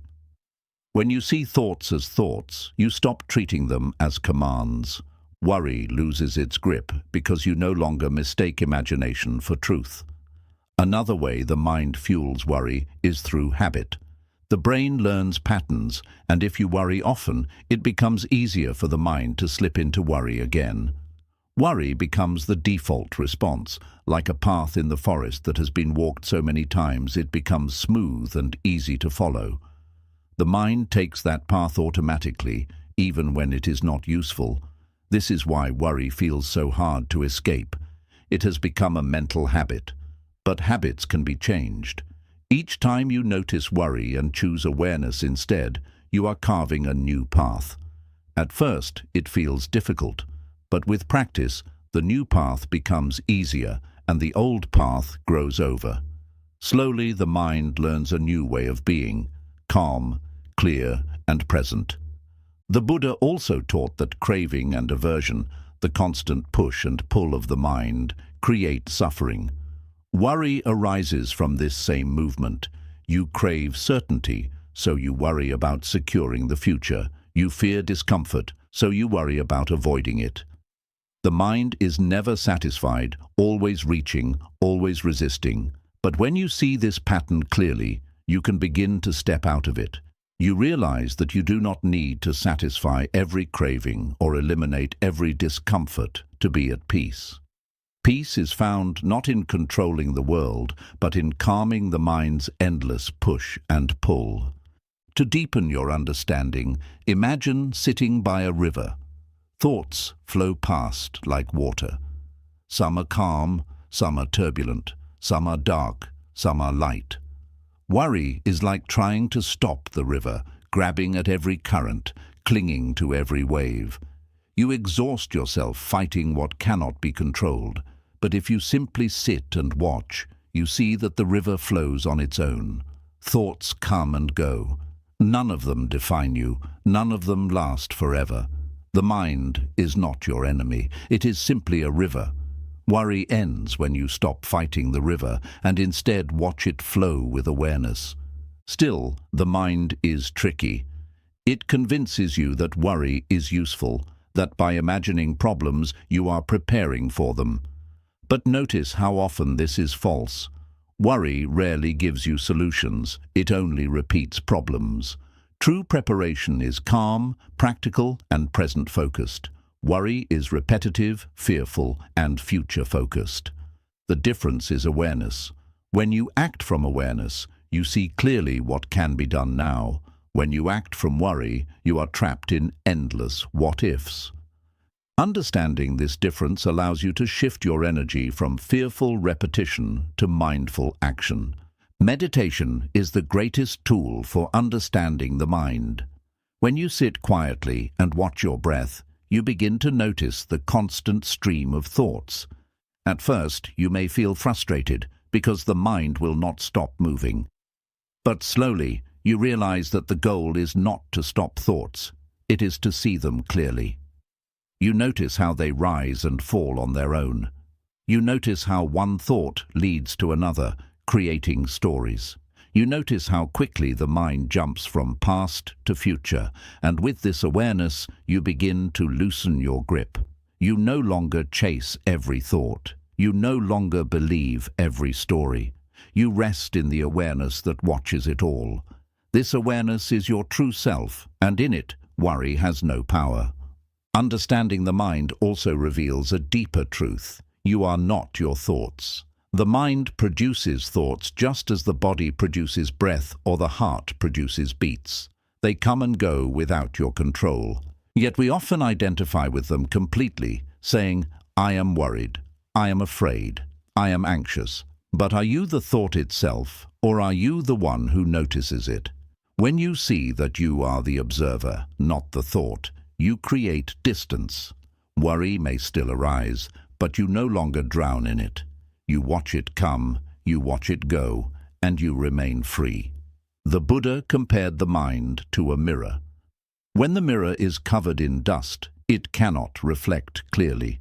Worry is that dust. It clouds your vision, distorting reality. But when you practice mindfulness, meditation, and awareness, you wipe the dust away. The mirror reflects the world as it is, without distortion. You see reality clearly, without the fog of fear, and in that clarity, worry disappears, because it has no ground to stand on. Understanding the mind also means understanding compassion. Many of your worries come from harshness toward yourself. What if I fail? What if I'm not enough? What if others see my weakness? These fears are magnified by self-criticism. But when you bring compassion to the mind, worry softens. You say, "It is okay to be uncertain. It is okay to not know. It is okay to be human." The mind calms when it is met with kindness. Worry thrives on fear, but it cannot survive compassion. Finally, to understand the mind is to understand emptiness. The Buddha taught that all phenomena, including thoughts, are empty of fixed essence. Worry feels solid when you believe it, but when you examine it closely, it dissolves. Where is the worry? Is it in the thought? The thought passes. Is it in the feeling? The feeling changes. Is it in the future you imagine? The future does not exist yet. Worry has no solid foundation. It is only a construction of the mind. When you see its emptiness, you stop being controlled by it. So the path is clear. If you want to end worry, study the mind. Watch how it creates stories. Notice how it clings and resists. See how it repeats old habits. And then, with awareness, step back. You are not the stories. You are not the habits. You are not the illusions. You are the awareness that notices them all. When you rest in that awareness, worry loses its power because the nature of the mind has been revealed. When you truly understand the mind, you no longer fear its movements. Thoughts may arise, but you see them as clouds.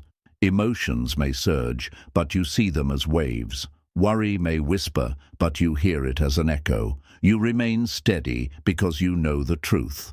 The mind is not your master. It is a tool, and awareness is the one who holds it. This realization is the ultimate freedom from worry. 14.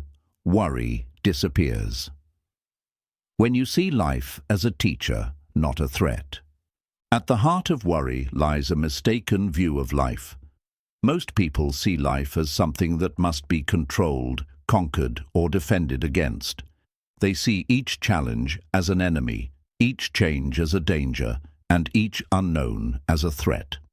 This perspective naturally breeds worry, because if life is full of threats, then the mind must stay on guard at all times. Yet Buddhism offers a radical shift in perception. Life is not your enemy. Life is your teacher. Every experience, whether pleasant or painful, is an opportunity for awakening. When you begin to see life in this way, worry starts to fade. Because instead of asking, "How can I avoid this?" you begin to ask, "What can I learn from this?" And that single shift transforms fear into curiosity, anxiety into openness, and worry into wisdom.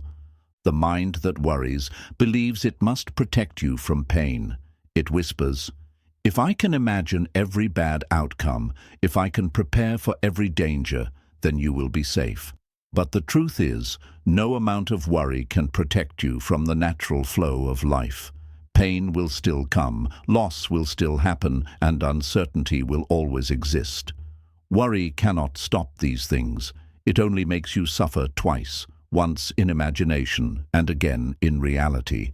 But when you see life as a teacher, you stop fearing these moments as enemies. Instead, you accept them as lessons that help you grow. You realize that pain is not punishment, loss is not failure, and uncertainty is not chaos. They are all part of the curriculum of life. Think of the challenges you have faced in your past. How many of them felt unbearable in the moment? How many of them filled your heart with worry and fear? Yet now, when you look back, you can often see how those very challenges shaped you, taught you, and even strengthened you. The disappointment that once broke your heart taught you resilience. The failure that once embarrassed you taught you humility. The loss that once left you empty taught you compassion. Life has always been teaching you, even in its hardest moments. Worry blinds you to this truth because it makes you see challenges only as dangers. But when you change your perspective, you realize that every experience is a doorway to wisdom. The Buddha himself experienced countless difficulties on his path to enlightenment. He faced hunger, ridicule, doubt, and temptation. Yet he did not see these as enemies. He saw them as necessary teachers that revealed the truth of suffering and the path to liberation. In the same way, when you embrace life as a teacher, you begin to see that worry is unnecessary. You no longer need to fear every change or resist every challenge, because you understand that they carry hidden gifts of growth. Let us use an analogy. Imagine a student sitting in class. The teacher asks a difficult question. The student feels nervous, worried that they may not know the answer. If the student sees the teacher as an enemy, they will shrink back, hide, and suffer in silence. But if they see the teacher as a guide, they approach the question with curiosity. They may stumble, they may be corrected, but they will learn. Life is that teacher. Worry makes you treat every question as a threat. Wisdom helps you see each one as an opportunity to grow. One of the reasons worry is so exhausting is that it resists reality. It says, "This should not be happening." But when you see life as a teacher, you replace resistance with acceptance. Instead of saying, "Why me?" you begin to say, "What is this moment teaching me?" This small change in attitude creates a massive change in experience. Suddenly, instead of being crushed by challenges, you are empowered by them. Instead of drowning in fear, you rise with courage. This perspective also changes the way you deal with uncertainty. Normally, uncertainty fuels worry because the mind sees it as dangerous. Not knowing feels threatening, so the mind creates endless what-ifs to try to cover every possibility. But if you see life as a teacher, uncertainty becomes exciting. It is an open space where new lessons can arise. It is a chance for growth, discovery, and transformation. You no longer need to fill every unknown with fear. You can leave space for wonder.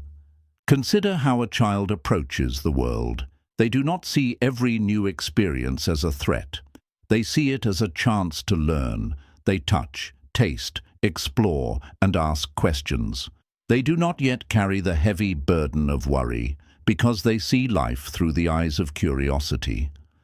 Buddhism invites you to return to this childlike openness, not naive but free, not careless but trusting. When you meet life with curiosity instead of fear, worry has no soil in which to grow. Worry also collapses when you see mistakes as lessons rather than failures. Much of our worry comes from fear of making mistakes. Fear of saying the wrong thing, choosing the wrong path, or failing in front of others. But what if mistakes are simply part of learning? Imagine learning to walk as a child. Every fall was not failure, it was practice. Every stumble was not disaster, it was progress. The same is true for every stage of life. You will stumble, you will fall, but each step teaches you something. Worry tells you that mistakes are to be feared. Wisdom tells you that mistakes are simply lessons in disguise. Another way to see life as a teacher is to observe how suffering deepens compassion. When you suffer, you begin to understand the suffering of others. When you worry, you can use that worry as a reminder of how many people live with the same fears. Instead of letting it consume you, you can transform it into empathy. This shift not only eases your own burden, but allows you to connect more deeply with others.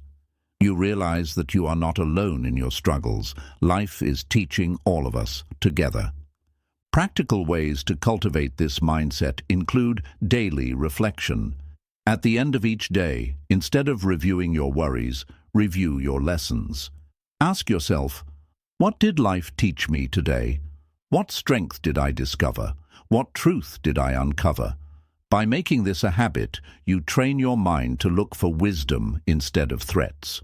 Over time, worry weakens because your default perspective is no longer fear, but curiosity and learning. Meditation also helps you see life as a teacher. When you sit in silence and observe your mind, you begin to notice how thoughts arise and pass, how emotions swell and fade, how the body changes moment to moment. Each observation is a lesson. You learn patience by watching restlessness. You learn compassion by noticing self-criticism. You learn impermanence by observing the breath. The cushion becomes your classroom and life becomes your teacher. Ultimately, seeing life as a teacher transforms your entire existence. Worry fades because nothing feels wasted. Every challenge, every uncertainty, every change becomes meaningful. Instead of fearing the future, you look forward to its lessons. Instead of clinging to the past, you thank it for its teachings. Instead of resisting the present, you embrace it as your classroom. This way of living frees you from fear because nothing is ever truly against you. Everything is guiding you toward awakening. So ask yourself, how would your life change if you stopped seeing challenges as threats and started seeing them as teachers? How would your heart feel if, instead of drowning in worry, you met each moment with openness and curiosity? How much lighter would your steps become if you trusted that every experience carries wisdom, even if it arrives wrapped in difficulty? The truth is, life has always been teaching you. Every joy, every sorrow, every success, every failure, they have all shaped you, guided you, and awakened you. Worry was never necessary because the lessons come whether you resist them or not. The choice is yours. Will you suffer through them as threats, or will you grow through them as teachings? When you choose the latter, you step into freedom. And so the teaching becomes clear. Worry disappears when you see life not as a battlefield, but as a classroom, not as a punishment, but as a lesson, not as a threat, but as a teacher. When you live this way, you no longer carry the heavy burden of constant fear. You walk with lightness, with openness, and with trust. Because you know that whatever comes, joy or sorrow, gain or loss, it is not here to destroy you. It is here to awaken you. 15. Worry dissolves. When you discover the strength of surrender. If we look deeply into the nature of worry, we see that it is born from resistance. Worry is the mind's way of saying, I refuse to accept uncertainty. I refuse to accept loss. I refuse to accept anything outside my control. The restless thoughts circle again and again, fueled by the desperate attempt to bend life to our will. But Buddhism teaches us that the path to peace lies not in resistance, but in surrender. Surrender does not mean giving up, nor does it mean becoming passive or careless. True surrender is the courage to release control where control is impossible and to live in harmony with the flow of life instead of fighting against it. When you discover the strength of surrender, worry begins to dissolve because you no longer demand that life obey your fears. The mind that worries believes it must manage every detail of existence. It says, I must make sure my loved ones never leave me. I must make sure I never fail. I must make sure the future unfolds exactly as I want. But notice, are these demands realistic? Can anyone truly guarantee that nothing will ever change? Can anyone hold back loss or stop the river of time from flowing? Of course not. Yet the mind continues to resist reality, and that resistance becomes suffering. Surrender is the recognition that life is too vast, too mysterious, and too interconnected to ever be controlled by a single person. When you surrender, you stop fighting the river. You learn to float, and in floating, you find peace. Surrender is often misunderstood as weakness. Many people fear that if they surrender, they will lose their power, their purpose, or their dignity. But in truth, surrender is one of the deepest forms of strength. It takes great courage to release the illusion of control. It takes wisdom to admit that you cannot manage the entire universe. It takes trust to let life unfold as it will. Weakness is clinging to illusions. Strength is letting them go.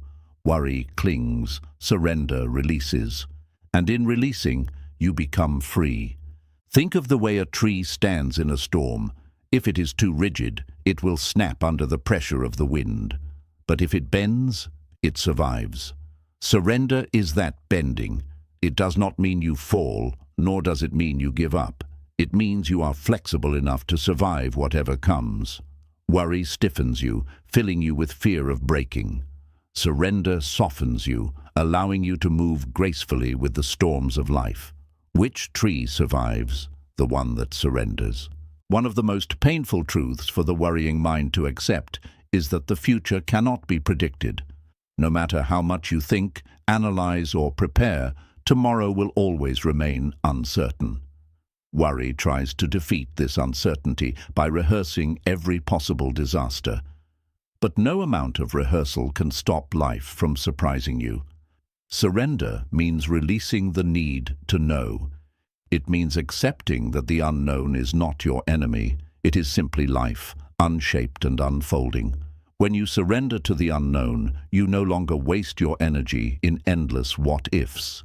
Instead, you conserve your strength for meeting life as it comes. Consider the ocean. The waves rise and fall, the tides shift, storms appear and disappear. If you dive into the ocean with the belief that you must control the waves, you will exhaust yourself, and worry will consume you.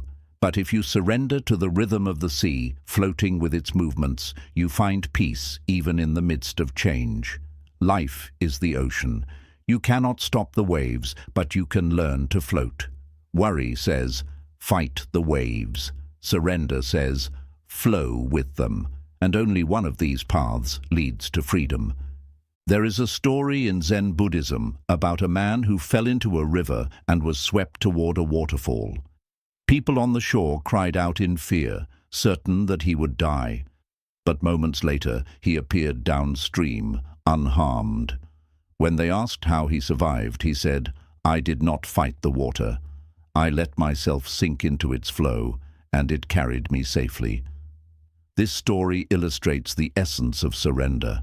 Resistance would have drowned him, worry would have paralyzed him, but surrender allowed him to survive. The practice of surrender begins with awareness. The next time worry arises, pause and ask yourself, am I trying to control something that is beyond my reach? Often the answer will be yes. You may be worrying about the choices of others, about the passage of time, about the unfolding of events far outside your influence. When you recognize this, you can practice releasing it. You can remind yourself, this is not mine to control. I surrender it to life. With this, the burden lightens. You free yourself from carrying the weight of the entire universe on your shoulders. But surrender does not mean passivity. It does not mean you do nothing in the face of challenges. It means you act wisely on what is within your control and release what is not. The farmer surrenders to the weather, but still plants his seeds. The sailor surrenders to the wind, but still steers his ship. The monk surrenders to impermanence, but still lives each day with mindfulness and care. Surrender is not the absence of action. It is the presence of peace within action. It is the balance between effort and acceptance. To cultivate surrender, it helps to practice letting go in small ways. Notice how tightly you hold on to little things, a schedule that changes, a plan that falls through, a small mistake that lingers in your mind. Each of these is a chance to practice release.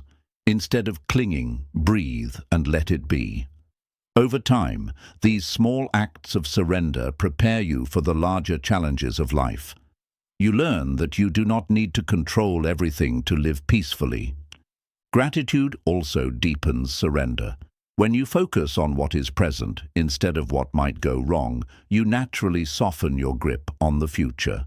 You realize that life has already given you much, and that worrying about tomorrow only blinds you to today's gifts.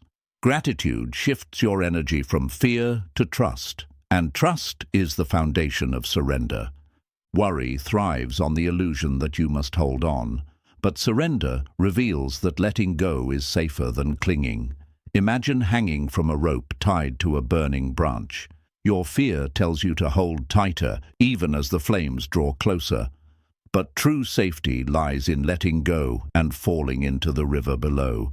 Worry keeps you clinging to the burning branch. Surrender drops you into the freedom of the river. In Buddhism, surrender is closely tied to the understanding of impermanence. Everything you fear losing will one day be gone. Your possessions, your relationships, even your body. This truth may sound heavy, but it is actually liberating. When you surrender to impermanence, you stop trying to cling to what cannot be kept. You stop worrying about preventing loss, because you accept that change is the nature of existence. Instead of fearing it, you flow with it. Surrender also reveals the interconnectedness of life. When you release the illusion of control, you begin to see how many forces support you. The sun rises each day without your effort. The earth turns without your command. Your heart beats, your lungs breathe, your body heals, all without your control. Life is carrying you in ways you cannot see. Worry makes you feel isolated, as if everything depends on you alone. Surrender shows you that you are supported by the entire universe. You are not separate from the flow, you are part of it. In the deepest sense, surrender is love. It is saying yes to life, even when it does not match your expectations.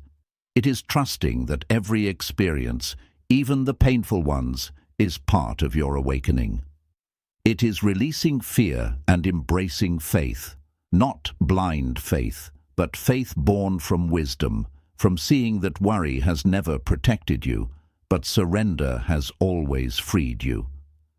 So ask yourself, what would your life feel like if you surrendered more often? If, instead of fighting every change, you flowed with it? If, instead of clinging to certainty, you embraced uncertainty with trust? How much lighter would your heart feel if you stopped carrying the illusion of control? How much peace would enter your life if you let go, not in despair, but in strength? The answer is clear. Worry dissolves in surrender. The storms of life may still come, but you will no longer fight them in fear. You will bend like the tree, float like the man in the river, and flow like the ocean itself. You will act where you can, release where you cannot, and live each moment with grace. This is the strength of surrender. This is the path beyond worry. 16. Worry vanishes. When you realize that nothing in life truly belongs to you, at the root of worry lies attachment. We cling to people, possessions, identities, plans, and dreams, and then we spend our days and nights worrying about losing them. We say, "This is mine. This must stay with me. If it goes, I will not survive." And so, the mind creates endless stories. What if I lose my job? What if my loved ones leave me? What if my body fails me? What if I am forgotten? But Buddhism reveals a liberating truth. Nothing in life truly belongs to you. Everything is borrowed. Everything is passing through.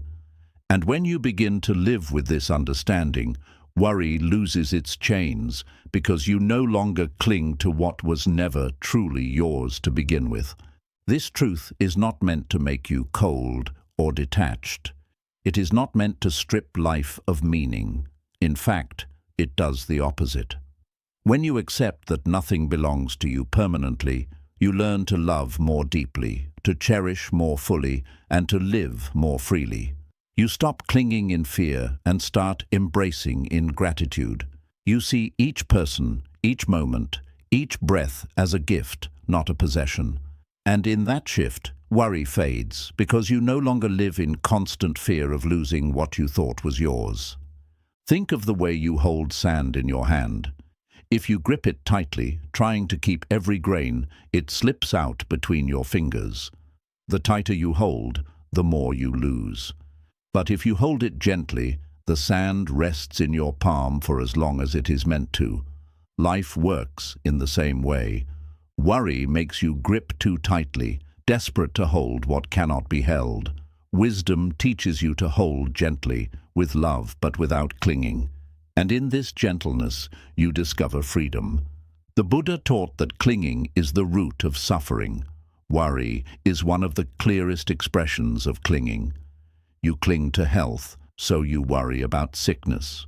You cling to wealth, so you worry about loss. You cling to relationships, so you worry about separation. You cling to identity, so you worry about failure or rejection. Each attachment becomes a chain around your mind, binding you to fear. But when you loosen these chains, you discover a lightness you never knew was possible. Consider your body. From childhood to adulthood to old age, your body has changed countless times. Cells die and are replaced. Your face, your hands, your very form has transformed. Can you say this body is truly yours when it changes without your command? It is a gift of nature, borrowed for a time, and one day it will return to the earth. Worrying about controlling it forever is like worrying about holding back the tide. Freedom comes when you care for your body with love, but accept its impermanence with peace. Consider your relationships. The people you love are not your possessions. They are souls on their own journeys, passing through your life for a season, an hour, or a lifetime. Worry arises when you try to bind them to you, demanding that they never leave, never change, never disappoint. But love is not ownership. Love is presence, kindness, and respect for the freedom of another. When you accept that even your closest bonds are impermanent, you stop worrying about losing them. Instead, you treasure each moment you share, knowing it is precious precisely because it cannot last forever. Consider your identity. You may cling to being successful, respected, or admired.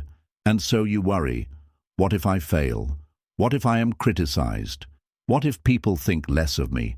But identity is also impermanent. The roles you play, student, worker, parent, friend, change with time. The labels people place on you rise and fall like waves. Who you are is not these labels. Who you are is the awareness behind them. When you stop clinging to identity, you stop worrying about protecting an image. You live authentically, with nothing to prove. Nothing belongs to you permanently, not possessions, not people, not identity, not even the breath in your lungs. Every breath is borrowed. Each inhale enters as a gift. Each exhale leaves without your command. One day, there will be a final exhale, and this too will return to silence. To live in constant worry about this reality is to miss the beauty of the gift. To live in acceptance of it is to be free. This truth of non-ownership is not meant to strip joy, but to deepen it. Imagine drinking a cup of tea. If you believe you can keep the taste forever, you will be disappointed the moment it fades. But if you accept that the taste is temporary, you savor it more fully. Life is the same. Everything is a passing flavor, and when you stop worrying about holding it, you begin to truly taste it. Meditation reveals this truth directly. When you sit quietly and observe your thoughts, you see that even they do not belong to you. They arise on their own and pass on their own. You cannot predict them, you cannot command them, and you cannot hold them. They are visitors, not possessions. The same is true of feelings, sensations, and experiences. They come, they stay for a while, and they leave. Nothing stays, nothing belongs, yet awareness remains. You are not the possessions. You are the space in which they come and go. When you live with this awareness, worry fades because you stop confusing yourself with what you cannot keep. You no longer say, "This is mine, it must stay," but instead say, "This is here, I will cherish it." You no longer live in fear of losing because you understand that nothing is ever lost. Everything simply changes form. There is a story of a monk who carried a clay cup. He loved the cup for its simplicity and beauty, but each day he reminded himself, "This cup is already broken." By remembering its impermanence, he freed himself from worry. When the day finally came that the cup cracked and shattered, he did not suffer, because he had already accepted it. He had loved it fully while it lasted, without clinging to it as his forever. This is the heart of non-ownership, to love deeply, but without fear. So how can you practice this in daily life? Begin with small things. When you drink water, remind yourself, "This water is borrowed from the earth. It does not belong to me." When you enjoy the company of a loved one, remind yourself, "This moment is a gift. It is not mine to keep." When you breathe, remind yourself, "This breath is given. It may be my last, and that is okay." These reflections soften your grip and open your heart. Over time, you begin to see that worry is unnecessary. Why worry about losing what was never truly yours? Why cling to possessions that will one day belong to someone else? Why fear change when change is the only constant? Non-ownership is not about rejecting life. It is about embracing it more fully. It is about living with gratitude for every gift, knowing it is precious precisely because it is temporary. When you live this way, you discover a new kind of freedom. You stop worrying about the future because you no longer demand that it preserve your attachments. You stop fearing loss because you no longer believe that anything can be truly lost. You stop clinging to identity because you know that who you are is beyond labels. You live lightly, freely, joyfully, and in this freedom, worry vanishes. So ask yourself, what am I clinging to that causes me worry? Is it a possession, a relationship, an image of myself, or a plan for the future? Can I hold it more gently, with love, but without fear? Can I see it as a gift instead of a possession, a visitor instead of an anchor? When you begin to live with these questions, you begin to live without chains. The truth is simple but profound. Nothing in life truly belongs to you, and that is not a cause for despair. It is the doorway to liberation. Because when you stop clinging, you stop worrying. When you stop worrying, you start living. You start loving more deeply, savoring more fully, and walking more freely. This is the gift of non-ownership. This is the freedom the Buddha pointed to. 17. Worry ceases. When you learn to trust the wisdom of impermanence, one of the most misunderstood truths of existence is impermanence. The human heart craves stability. The mind longs for permanence. We want our health to last, our relationships to never change, our successes to stay forever, and our possessions to remain secure. But life does not obey these desires. Life is movement. Seasons change, bodies age, relationships evolve, fortunes rise and fall, and even mountains crumble over time. Nothing in this world is fixed. At first, this reality frightens us.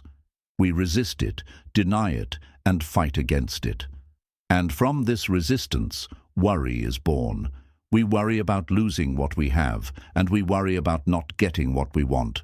But Buddhism reveals a liberating truth. Impermanence is not our enemy. It is our greatest teacher, and when we trust its wisdom, worry dissolves. Think of a flower blooming in the spring. Its beauty takes your breath away, yet you know it will not last. The petals will fall, the stem will wither, and eventually it will return to the earth. If you cling desperately, trying to make the flower eternal, you will only suffer. But if you accept its impermanence, you cherish it more deeply while it lasts. You stop worrying about how long it will stay, and instead you enjoy the miracle of its presence. This is the wisdom of impermanence. It teaches you to love without clinging, to live without fear, and to appreciate without worry. Much of our anxiety comes from treating impermanence as a threat. We say, "What if my health fails? What if my loved ones leave me? What if my achievements fade?" Yet impermanence is not a possibility. It is a certainty. Everything changes. Everything passes. Worry does not prevent this. It only robs you of peace while you wait. But when you trust impermanence, you begin to see that change itself carries wisdom. It clears the old to make space for the new. It transforms endings into beginnings. It teaches you that loss is not the end of life, but part of its rhythm. Consider your own life. You have already lived through countless changes. The child you once were is gone. The teenager you once were has vanished. The person you were 10 years ago no longer exists. Each version of you passed away to make room for the next. And yet, here you are. Impermanence has not destroyed you. It has shaped you. It has carried you through growth, through transformation, through becoming. Every stage of your life was both an ending and a beginning. When you look back, you see that impermanence has always been your companion, not your enemy. The Buddha taught that clinging to permanence is like trying to grasp smoke. The tighter you hold, the more it slips away, and the more you suffer. Worry is exactly this grasping. It says, "I must hold on to this forever." But forever does not exist in the realm of form. Only change exists. To find peace, you must stop resisting change and start trusting it. Trusting impermanence means understanding that the waves of life will rise and fall, but the ocean remains. The forms will shift, but the flow continues. You are part of that flow, and it will always carry you forward. This trust in impermanence is not blind faith. It is wisdom born from observation. Look at the world around you. The sun rises and sets, seasons turn, rivers flow, and stars are born and die. Nothing remains the same. Yet in this constant change, there is harmony. The tree loses its leaves in autumn, and in spring it blossoms again. The river changes shape, yet it always finds its way to the sea. Impermanence is not chaos, it is order. It is the rhythm of life. When you worry, you resist this rhythm, as if demanding that the river stop flowing. When you trust impermanence, you flow with it, knowing it carries you exactly where you need to go. How does this trust dissolve worry in practical life? Imagine you are facing the fear of illness. The mind says, "What if my body fails? What if I cannot endure the suffering?" But impermanence reminds you that even illness changes. Pain rises and falls. Healing is possible. And even if health declines, impermanence ensures that no suffering is eternal.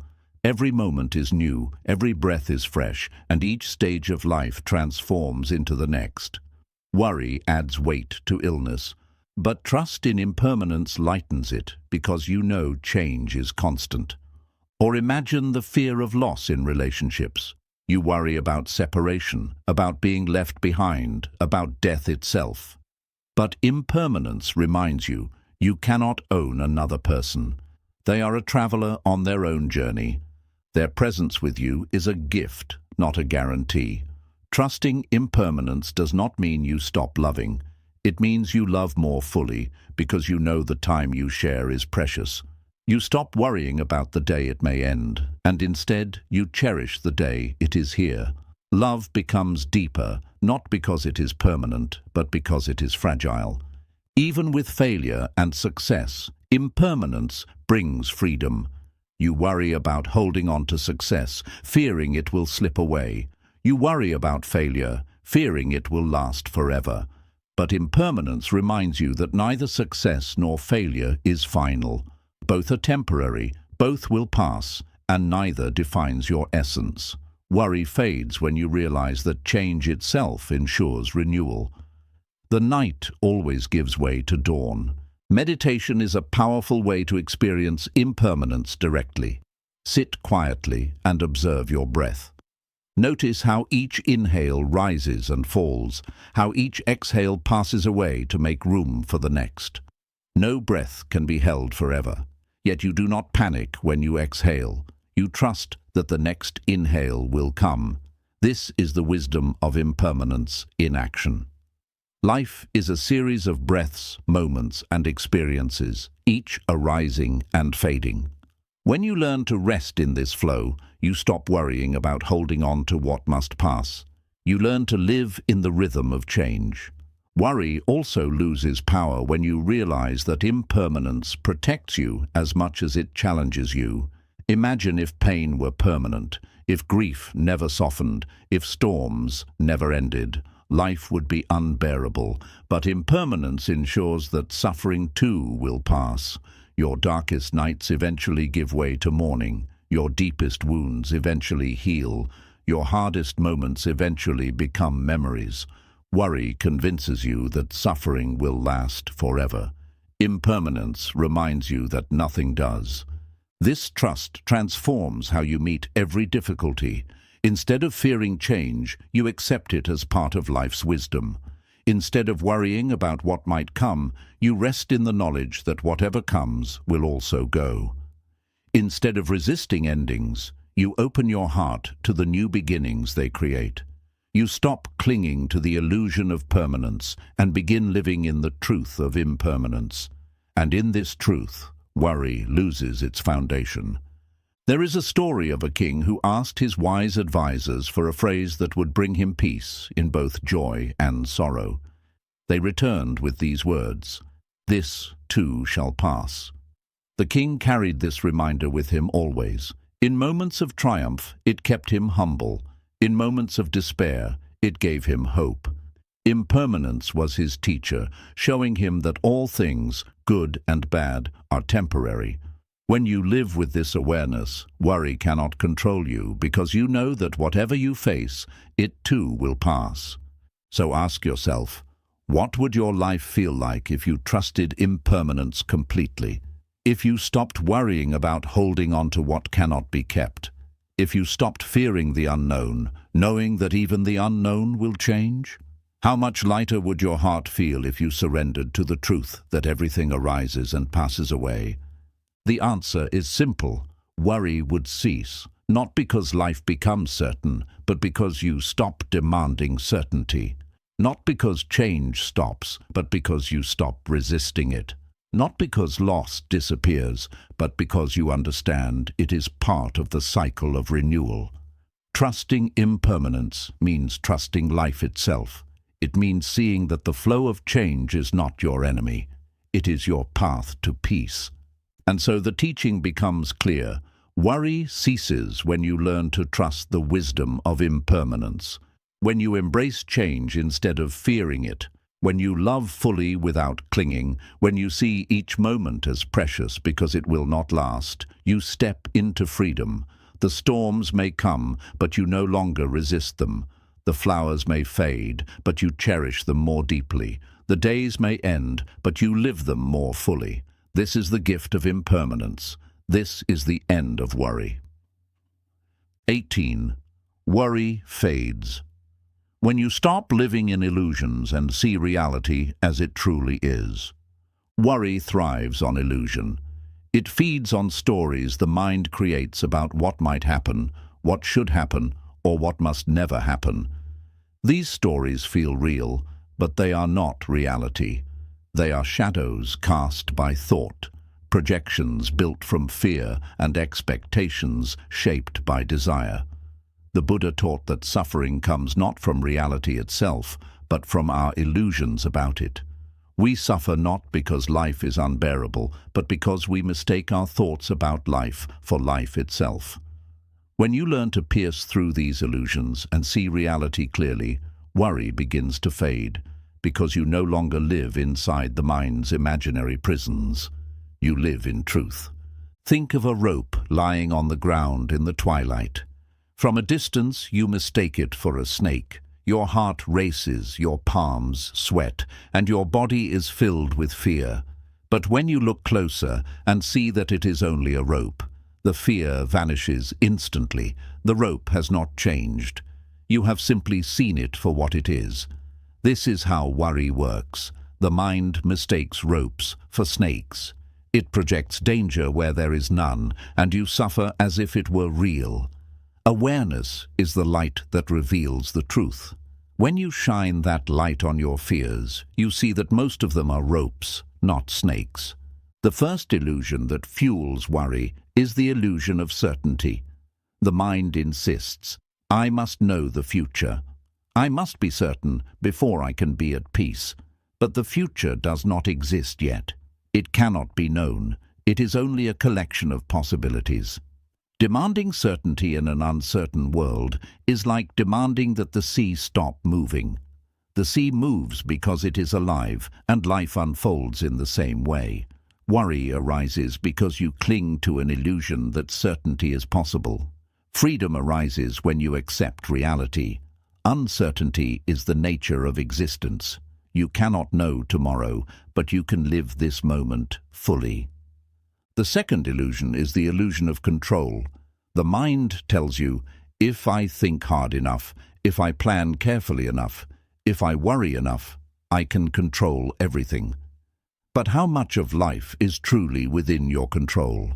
Can you control the weather, the choices of others, or the passage of time? Can you control the thoughts that arise in your own mind? Even that, not fully. Yet the mind clings to this illusion, and from it, worry grows.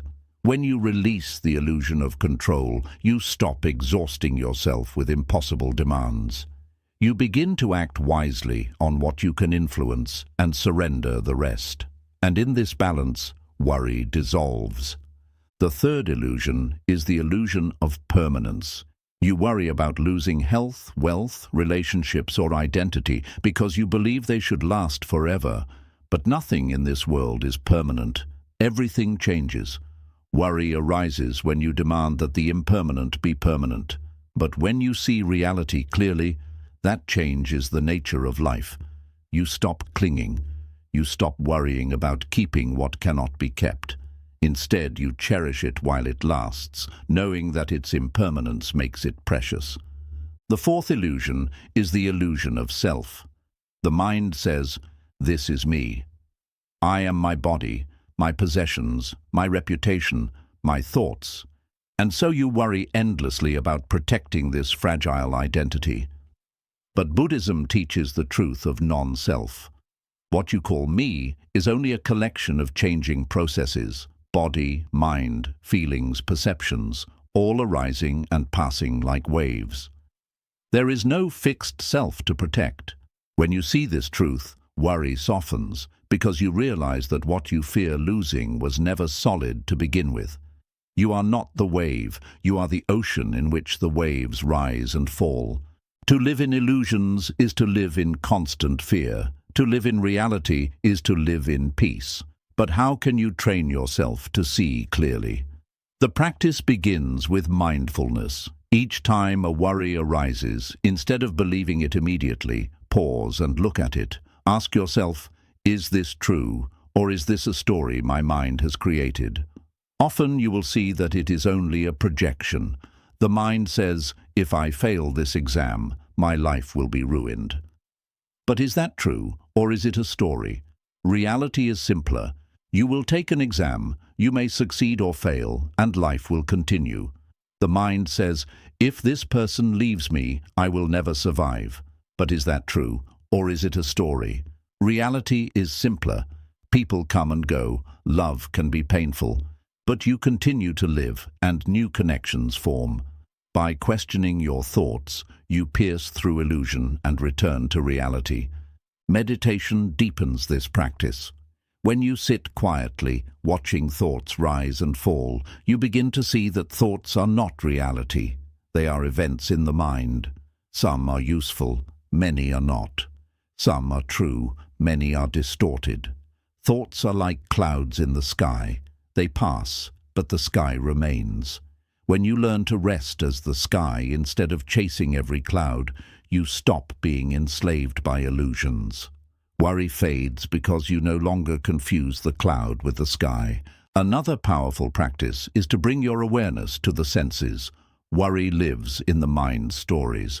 But when you return to what is directly here, the sound of birds, the feeling of breath, the colors of the world, you ground yourself in reality. The mind may say, "Disaster is coming." But look around. Is disaster here, right now? Or is it only in thought? The more you return to the senses, the more you realize that reality is rarely as frightening as your illusions. Understanding illusion also transforms how you meet suffering. Worry convinces you that suffering is permanent and overwhelming. But when you see clearly, you realize that suffering too is a process. It arises, stays for a while, and fades. Even grief, even fear, even pain, all of them change. Worry arises when you mistake suffering for eternity. Clarity arises when you see it as impermanent. There is a Zen saying, "Before enlightenment, chop wood, carry water. After enlightenment, chop wood, carry water." This teaching points to the simplicity of reality. Life is not the endless maze of what if that the mind creates. Life is this step, this breath, this action. Chop wood, carry water, eat when hungry, sleep when tired. The illusions complicate life. Reality is simple. When you live in this simplicity, worry has no soil in which to grow. Imagine two people facing the same rainstorm. One sees the storm and says, "This is terrible. What if it floods? What if everything is ruined?" They suffer not only from the rain, but from their story about it.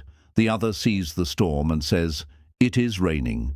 They take shelter, they adapt, and they move on. The difference is not in the rain. The difference is in the illusion. Worry magnifies, clarity accepts. So ask yourself, what illusions are feeding my worry? Do I demand certainty in an uncertain world? Do I cling to the illusion of control? Do I expect permanence where everything changes? Do I identify too strongly with a fragile sense of self? Each illusion adds weight to your mind. But when you see them for what they are, you stop carrying them. You stop living in shadows and step into the light of truth. This does not mean life becomes free of challenges. Reality still includes pain, loss, and change. But reality is never as unbearable as illusion makes it. Worry turns a small challenge into a mountain. Clarity sees the mountain for what it is and begins to climb. Worry convinces you that the snake is real. Clarity shows you it is a rope. The Buddha's path is often called awakening. To awaken is to wake up from illusions. Just as you awaken from dreams and see that they were not real, you awaken from the illusions of worry and see that they are not reality. You see that your fears are stories, your attachments are fragile, and your control is limited. But you also see that awareness, compassion, and peace are always available in the present. This awakening is freedom. And so the teaching becomes clear.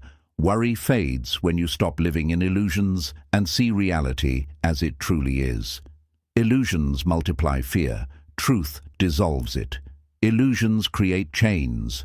Truth breaks them. Illusions blind you. Truth opens your eyes. The more you live in reality, the less room worry has to grow. And in this clarity, you discover the peace that was always waiting beneath the noise. 19. Worry melts away when you learn the power of patience. Worry is a restless energy. It pulls your mind into the future, demanding answers before life is ready to give them.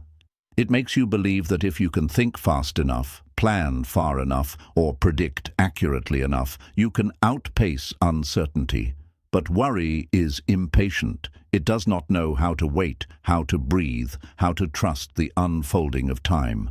Buddhism teaches that one of the greatest medicines for worry is patience. Patience is not laziness or inaction. Patience is strength. It is the calm confidence that allows you to stand firm even when the outcome is not yet clear. It is the wisdom of knowing that everything ripens in its own time, and no amount of worry can force the fruit to ripen faster.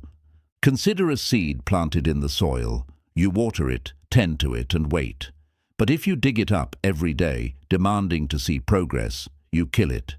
Worry is like digging up the seed, constantly checking, doubting, and fearing that nothing is happening. Patience is allowing the seed to grow in its own season. You still nurture it, but you trust the process. You know that growth is invisible before it is visible, and that forcing only destroys. Life is the same. Relationships, goals, healing, even spiritual awakening, none of these happen instantly. They unfold slowly, often beyond your sight. Worry resists this. Patience embraces it. One of the reasons worry feels so exhausting is because it tries to rush life. You tell yourself, I must solve this now. I must succeed now. I must know now. But life does not follow the clock of your impatience. Life has its own rhythm. Patience means aligning yourself with that rhythm instead of fighting it. Imagine trying to make a river flow faster by shouting at it. You only tire yourself, but if you float with the current, you arrive where you need to be in time. Patience is that floating. The Buddha himself spoke often of patience, calling it one of the highest virtues. He compared it to a shield, protecting the mind from anger, fear, and worry. Patience is not passive endurance. It is active strength. It is the ability to remain steady without collapsing into panic. A patient mind is a calm mind, and a calm mind cannot be ruled by worry. Let us look at how patience dissolves worry in everyday life. Imagine you are waiting for news, an exam result, a job interview, a medical test. The mind begins to spin. What if I fail? What if it's bad news? What if everything falls apart? You check your phone again and again, your stomach twists and sleep eludes you. But notice what is really happening. The outcome does not yet exist. It is still forming. Worry tries to drag the future into the present before it is ready. Patience says, the result will come when it comes. I will meet it then, not now. This does not mean you do not care. It means you refuse to suffer for a reality that has not arrived. Patience also transforms how you meet challenges. When difficulties arise, the impatient mind says, this should not be happening. I must escape this immediately. Worry feeds on this resistance, but patience says, this is part of the path. I will endure. I will learn. I will grow. Suddenly, the weight lightens. Instead of being consumed by fear, you stand steady, like a mountain in a storm. The storm still rages, but the mountain does not collapse. Patience is that steadiness. Another way patience frees you from worry is by teaching you the art of timing. Not every action is best taken immediately. Some things require waiting for clarity, waiting for the right moment, waiting for conditions to align. Worry pushes you to act prematurely, to force decisions out of fear. Patience allows you to pause until wisdom is clear. How many mistakes in life come from rushing? How many regrets come from impatience? Patience does not mean inaction. It means wise action taken at the right time. Patience also deepens compassion. Much of our worry comes from frustration with ourselves. Why am I not further along? Why do I still struggle? Why am I not perfect yet? This self-criticism fuels endless anxiety.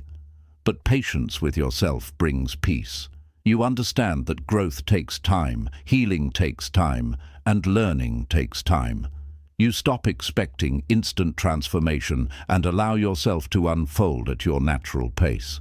Worry fades when you stop measuring yourself against impossible timelines. The same applies to others. You may worry about the behavior of loved ones, wanting them to change immediately. You may try to control or rush them, but this only creates tension. Patience means trusting their journey, just as you trust your own. It means offering support without clinging, guidance without force. When you live this way, worry about others softens, replaced by compassion and trust. Meditation is one of the greatest teachers of patience. When you sit, the mind resists. Thoughts race, the body fidgets, and you wonder, why am I not peaceful yet? But the practice itself is patience. Each time you return to the breath, each time you watch the mind without judgment, you are training yourself to wait, to endure, to accept. Over time, you see that peace does not come instantly. It comes gradually, like a dawn, slowly breaking the horizon. This lesson in meditation carries into life. You learn that everything ripens in its season, and that worry only clouds the process. Patience is also trust in impermanence. You understand that no storm lasts forever, no pain endures without end, no challenge is eternal. Worry tells you this will never change. Patience reminds you everything changes. By waiting, you allow change to happen. By rushing, you only suffer more. Patience is the wisdom that life heals itself in time, if you allow it. There is a parable in Buddhism about a farmer who worried constantly about his crops. He feared they would not grow fast enough, so each day he pulled at the shoots, trying to stretch them taller. But instead of growing, they died. The Buddha said, "You cannot hurry growth by pulling. You only destroy it." Worry is the pulling. Patience is the nurturing. When you practice patience, you allow life to unfold without strangling it with fear. Patience also frees you from the endless race of modern life. Everywhere you look, people are rushing, rushing to succeed, rushing to consume, rushing to prove themselves. This rushing creates collective worry, a culture of anxiety. But Buddhism invites you to step out of this race, to slow down, to breathe, to trust that you do not need to arrive anywhere else to be whole. When you walk slowly, eat mindfully, speak gently, and breathe deeply, you cultivate patience in daily life. And with patience comes peace. So how can you begin to practice patience right now? Start with small moments. When you are stuck in traffic, instead of worrying about being late, practice breathing and accepting the moment. When you are waiting in line, instead of scrolling anxiously, practice noticing your surroundings with presence.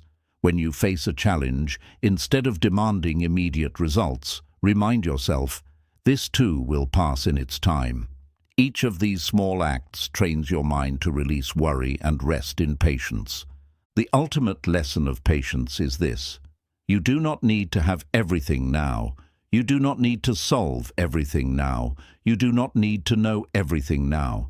Life unfolds moment by moment, and each moment carries its own wisdom. Worry comes from demanding that the fruit ripen instantly. Peace comes from trusting that it will ripen when it is ready. So ask yourself, what would it feel like to live with patience, to stop rushing the future, to stop worrying about timelines you cannot control, to trust that everything comes, changes, and goes in its own time? Imagine how much lighter your heart would feel if you released the pressure of urgency.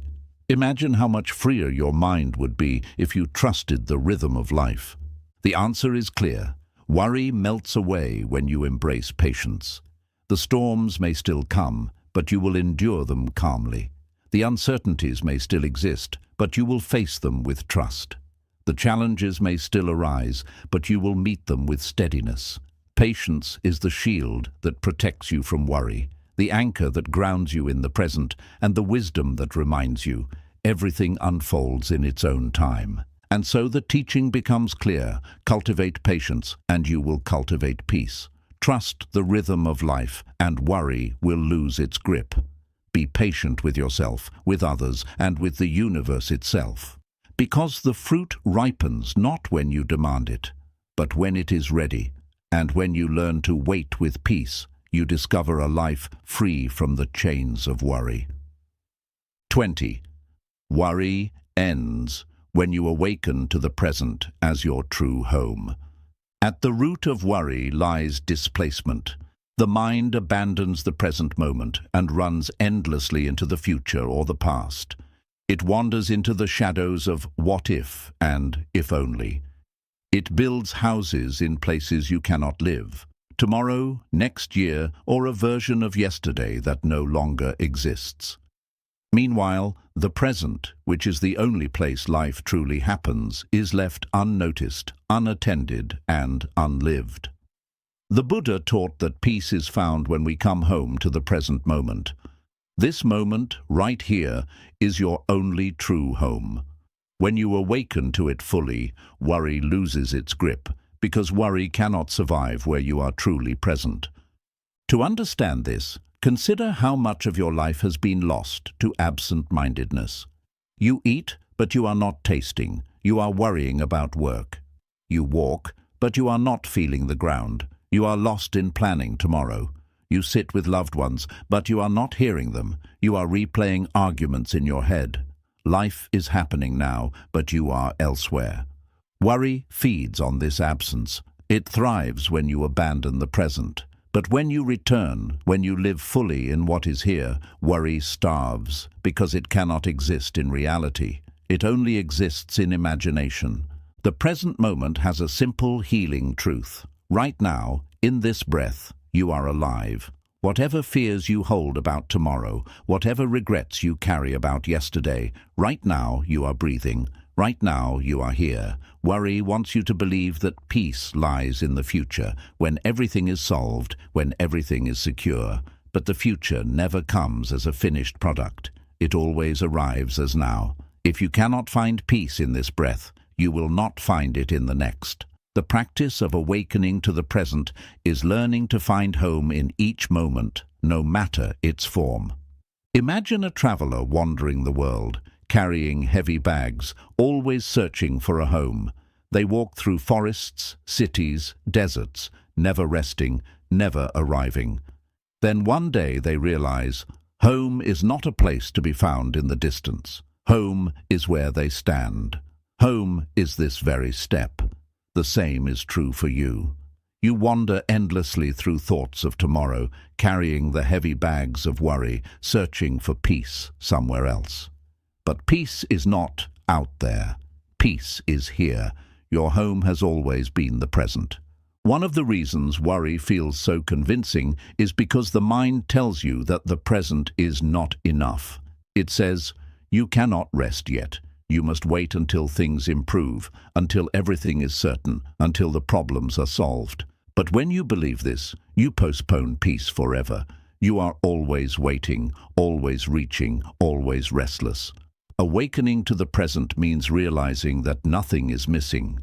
Even in imperfection, even in uncertainty, this moment contains enough for you to rest, breathe, and be alive. When you truly see this, worry dissolves, because you no longer postpone peace to an imagined future. Meditation is one of the clearest paths back home. When you sit and focus on the breath, the mind resists. It tries to pull you into yesterday's regrets or tomorrow's fears. But each time you return to the breath, you return to the present. You discover that this breath is complete in itself. It does not need fixing. It does not need improvement. It simply is. The more you practice, the more you see that the present moment, like the breath, is always enough. You do not need to escape it. You only need to return to it. The Buddha described mindfulness as the direct path to freedom. Mindfulness means paying attention, fully, openly, without judgment, to what is happening right now. When you walk, you walk. When you eat, you eat. When you listen, you listen. In these simple acts of attention, worry has no room, because worry depends on leaving the moment. The more you cultivate mindfulness, the more often you find yourself at home in the present. And the more at home you are, the less you worry. Let us look at how this works in daily life. Imagine you are stuck in traffic, running late. Worry says, what if I miss the meeting?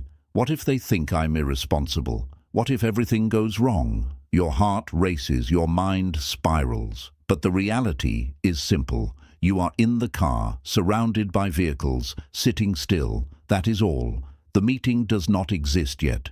The judgment of others does not exist yet. The only reality is this moment. If you awaken to it, you might notice your breath, the shape of the clouds, the feel of the steering wheel. The situation may still be inconvenient, but worry fades because you are not lost in stories. You are present with reality. Or imagine lying in bed at night, unable to sleep. Worry fills your mind with fears about tomorrow. What if I fail tomorrow? What if I am too tired? What if I cannot handle it? But none of these fears are real right now. Reality is that you are lying in a bed, in a room, breathing. The rest is imagination. By bringing your awareness to the present, feeling your breath, listening to the quiet, you dissolve the illusions. Sleep may or may not come, but peace is available now. Awakening to the present also transforms how you experience joy. Too often you miss joy because you are elsewhere. You eat a delicious meal but rush through it, already worrying about the next task. You sit with a friend but are distracted by your phone. You watch a sunset but spend the time thinking about tomorrow's work. Joy is always here, but worry blinds you to it. When you awaken to the present, you taste more deeply, listen more fully, see more clearly. Worry fades because gratitude grows. One of the greatest gifts of the present is its simplicity. The future is overwhelming because it contains infinite possibilities. The past is heavy because it contains unchangeable regrets. But the present is always simple. Just this breath, just this step, just this moment. You do not have to live tomorrow now. You only have to live this instant. Worry multiplies because you try to live many moments at once. Peace comes when you live one moment at a time. There is a Zen story about a monk chased by a tiger. He runs until he comes to the edge of a cliff. Hanging from a vine, he looks down and sees another tiger waiting below. Above him, the tiger snarls. Below him, danger waits. Then he notices a strawberry growing nearby. Calmly, he plucks it, tastes it, and says, "How sweet." This story is not about denial of danger. It is about awakening to the present. The monk could have filled his last moments with worry, but instead he filled them with awareness. He chose to taste the sweetness of now. So how can you awaken to the present more often?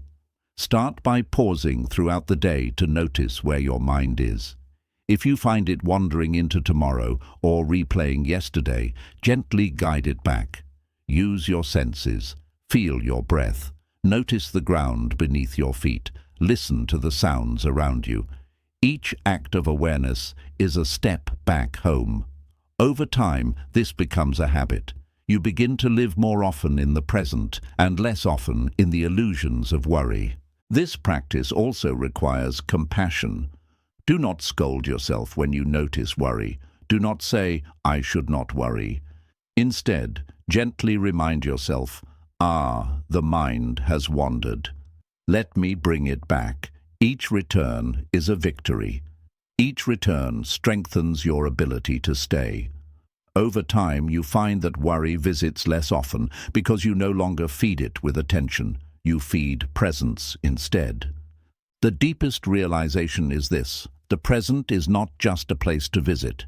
It is your true home. Everything you seek, peace, joy, love, wisdom, is found here. Worry takes you away from home. It makes you wander through empty houses of thought. But when you awaken, you see that you never needed to wander. Home was always here, in this breath, in this step, in this moment. So ask yourself, how much of my life have I missed by living in worry? How many meals eaten without tasting? How many conversations half heard? How many sunsets unseen because my mind was elsewhere? And then ask, what would it feel like to truly live here and now? to be at home in each moment without needing to escape to tomorrow, to walk through life with presence instead of worry? The answer is freedom. When you awaken to the present as your true home, worry ends. Not because life becomes perfect, but because you no longer abandon yourself. You live fully, here and now, where life actually happens.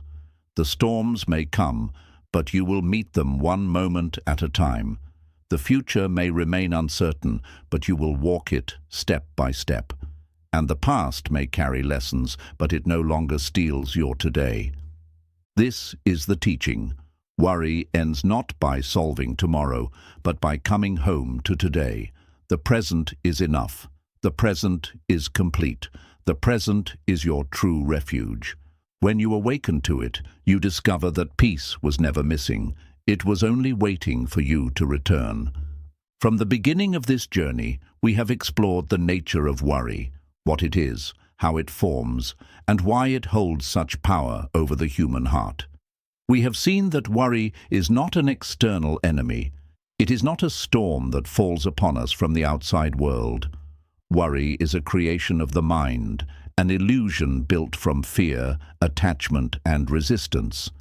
It is the voice that whispers, "What if?" in endless variations. It is the restlessness that refuses to rest, the impatience that demands certainty, the clinging that fears loss, and the illusion that confuses thought with truth. Yet we have also seen that worry is not necessary. It does not protect us. It does not prepare us. It does not prevent what it fears. It only steals our peace, blinds us to joy, and exhausts our spirit. And through each lesson we have traveled together, Buddhism has shown us that freedom from worry is possible, not by controlling life, but by changing how we meet it. You have learned that worry is an illusion of the mind, and illusions lose power when seen clearly. You have learned that worry grows when we cling to permanence, demand control, and resist impermanence. You have learned that the present moment is always complete, that surrender is strength, that patience is power, and that impermanence is wisdom. You have learned that life is not a threat, but a teacher, that illusions create chains while reality sets us free, and that faith in the unseen path is the antidote to fear. Together, these lessons form a single truth. You are not powerless before worry. You are not its prisoner. You are the awareness that sees worry arise and sees it fade. You are not the storm. You are the sky in which the storm passes. The Buddha described this awakening as freedom, freedom from the constant agitation of the mind, freedom from the illusions that create suffering, freedom from the restless need to control what cannot be controlled. This freedom is not found in the future, after all your problems are solved. It is found here and now in your ability to rest in the truth of this moment. Pause and consider, how much of your life has been stolen by worry? How many meals eaten without tasting, conversations had without hearing, days lived without presence? How many nights lost to fears of a tomorrow that never arrived? This is the cost of worry, not only suffering, but lost life. Yet even as you reflect, notice this. The present is still here. It was never lost. It is waiting for you now. You can begin again at any moment. This is the gift of awareness. Each time worry arises, you do not need to follow it. You can pause, breathe, and return. You can remember, this is only a thought, not reality. This is only fear, not truth. This is only a wave, not the ocean. Each return strengthens your freedom. Each return dissolves worry a little more, and with time, you discover that you do not live at the mercy of worry anymore. You live anchored in presence, guided by wisdom and carried by trust. The path you have walked through these lessons is not a theory. It is a practice. It is something to be lived each day, in small acts of mindfulness, in moments of patience, in choices of surrender, in breaths of gratitude. It is not about eliminating all challenges. Life will still bring change, loss, uncertainty, and pain, but you will no longer meet them with worry. You will meet them with steadiness, openness, and courage. You will no longer waste your energy fearing what has not arrived. You will use your energy to live what is here. Remember the image of the leaf on the stream. You are not separate from life. You are not outside of its flow. You are the flow itself. Worry made you forget this truth, convincing you that you must fight, resist, and control. But awakening reveals that you were never separate, never unsupported, never alone. The river has always carried you. Even in your darkest moments, even in your deepest fears, it has carried you here, to this moment of awakening, this realization of freedom. And so the conclusion is clear. You do not need to be a slave to worry anymore. You have seen its illusions. You have tasted the peace of presence. You have touched the strength of surrender. You have discovered the wisdom of impermanence. You have learned that life is a teacher, not a threat, and that faith is stronger than fear. The storms of life may still come, but you will no longer be dragged by them. You will stand like a mountain, bend like a tree, and flow like a river. Worry may still whisper, but you will hear it as an echo, not a command. You will live not in fear of tomorrow, but in the fullness of today. You will not waste your life in illusions, but awaken to reality as it is. This is the freedom beyond worry. This is the peace the Buddha pointed to. It is not somewhere far away. It is here, in this breath, in this step, in this moment. All you must do is return again and again until the present becomes your true home. And when you live in this way, you will discover something extraordinary. Worry was never stronger than you. It only seemed strong because you forgot who you were. You are not the restless mind. You are not the fearful stories. You are the awareness that sees them all, the sky vast enough to hold every storm. And in that vastness, peace is always waiting, patient, steady, and free.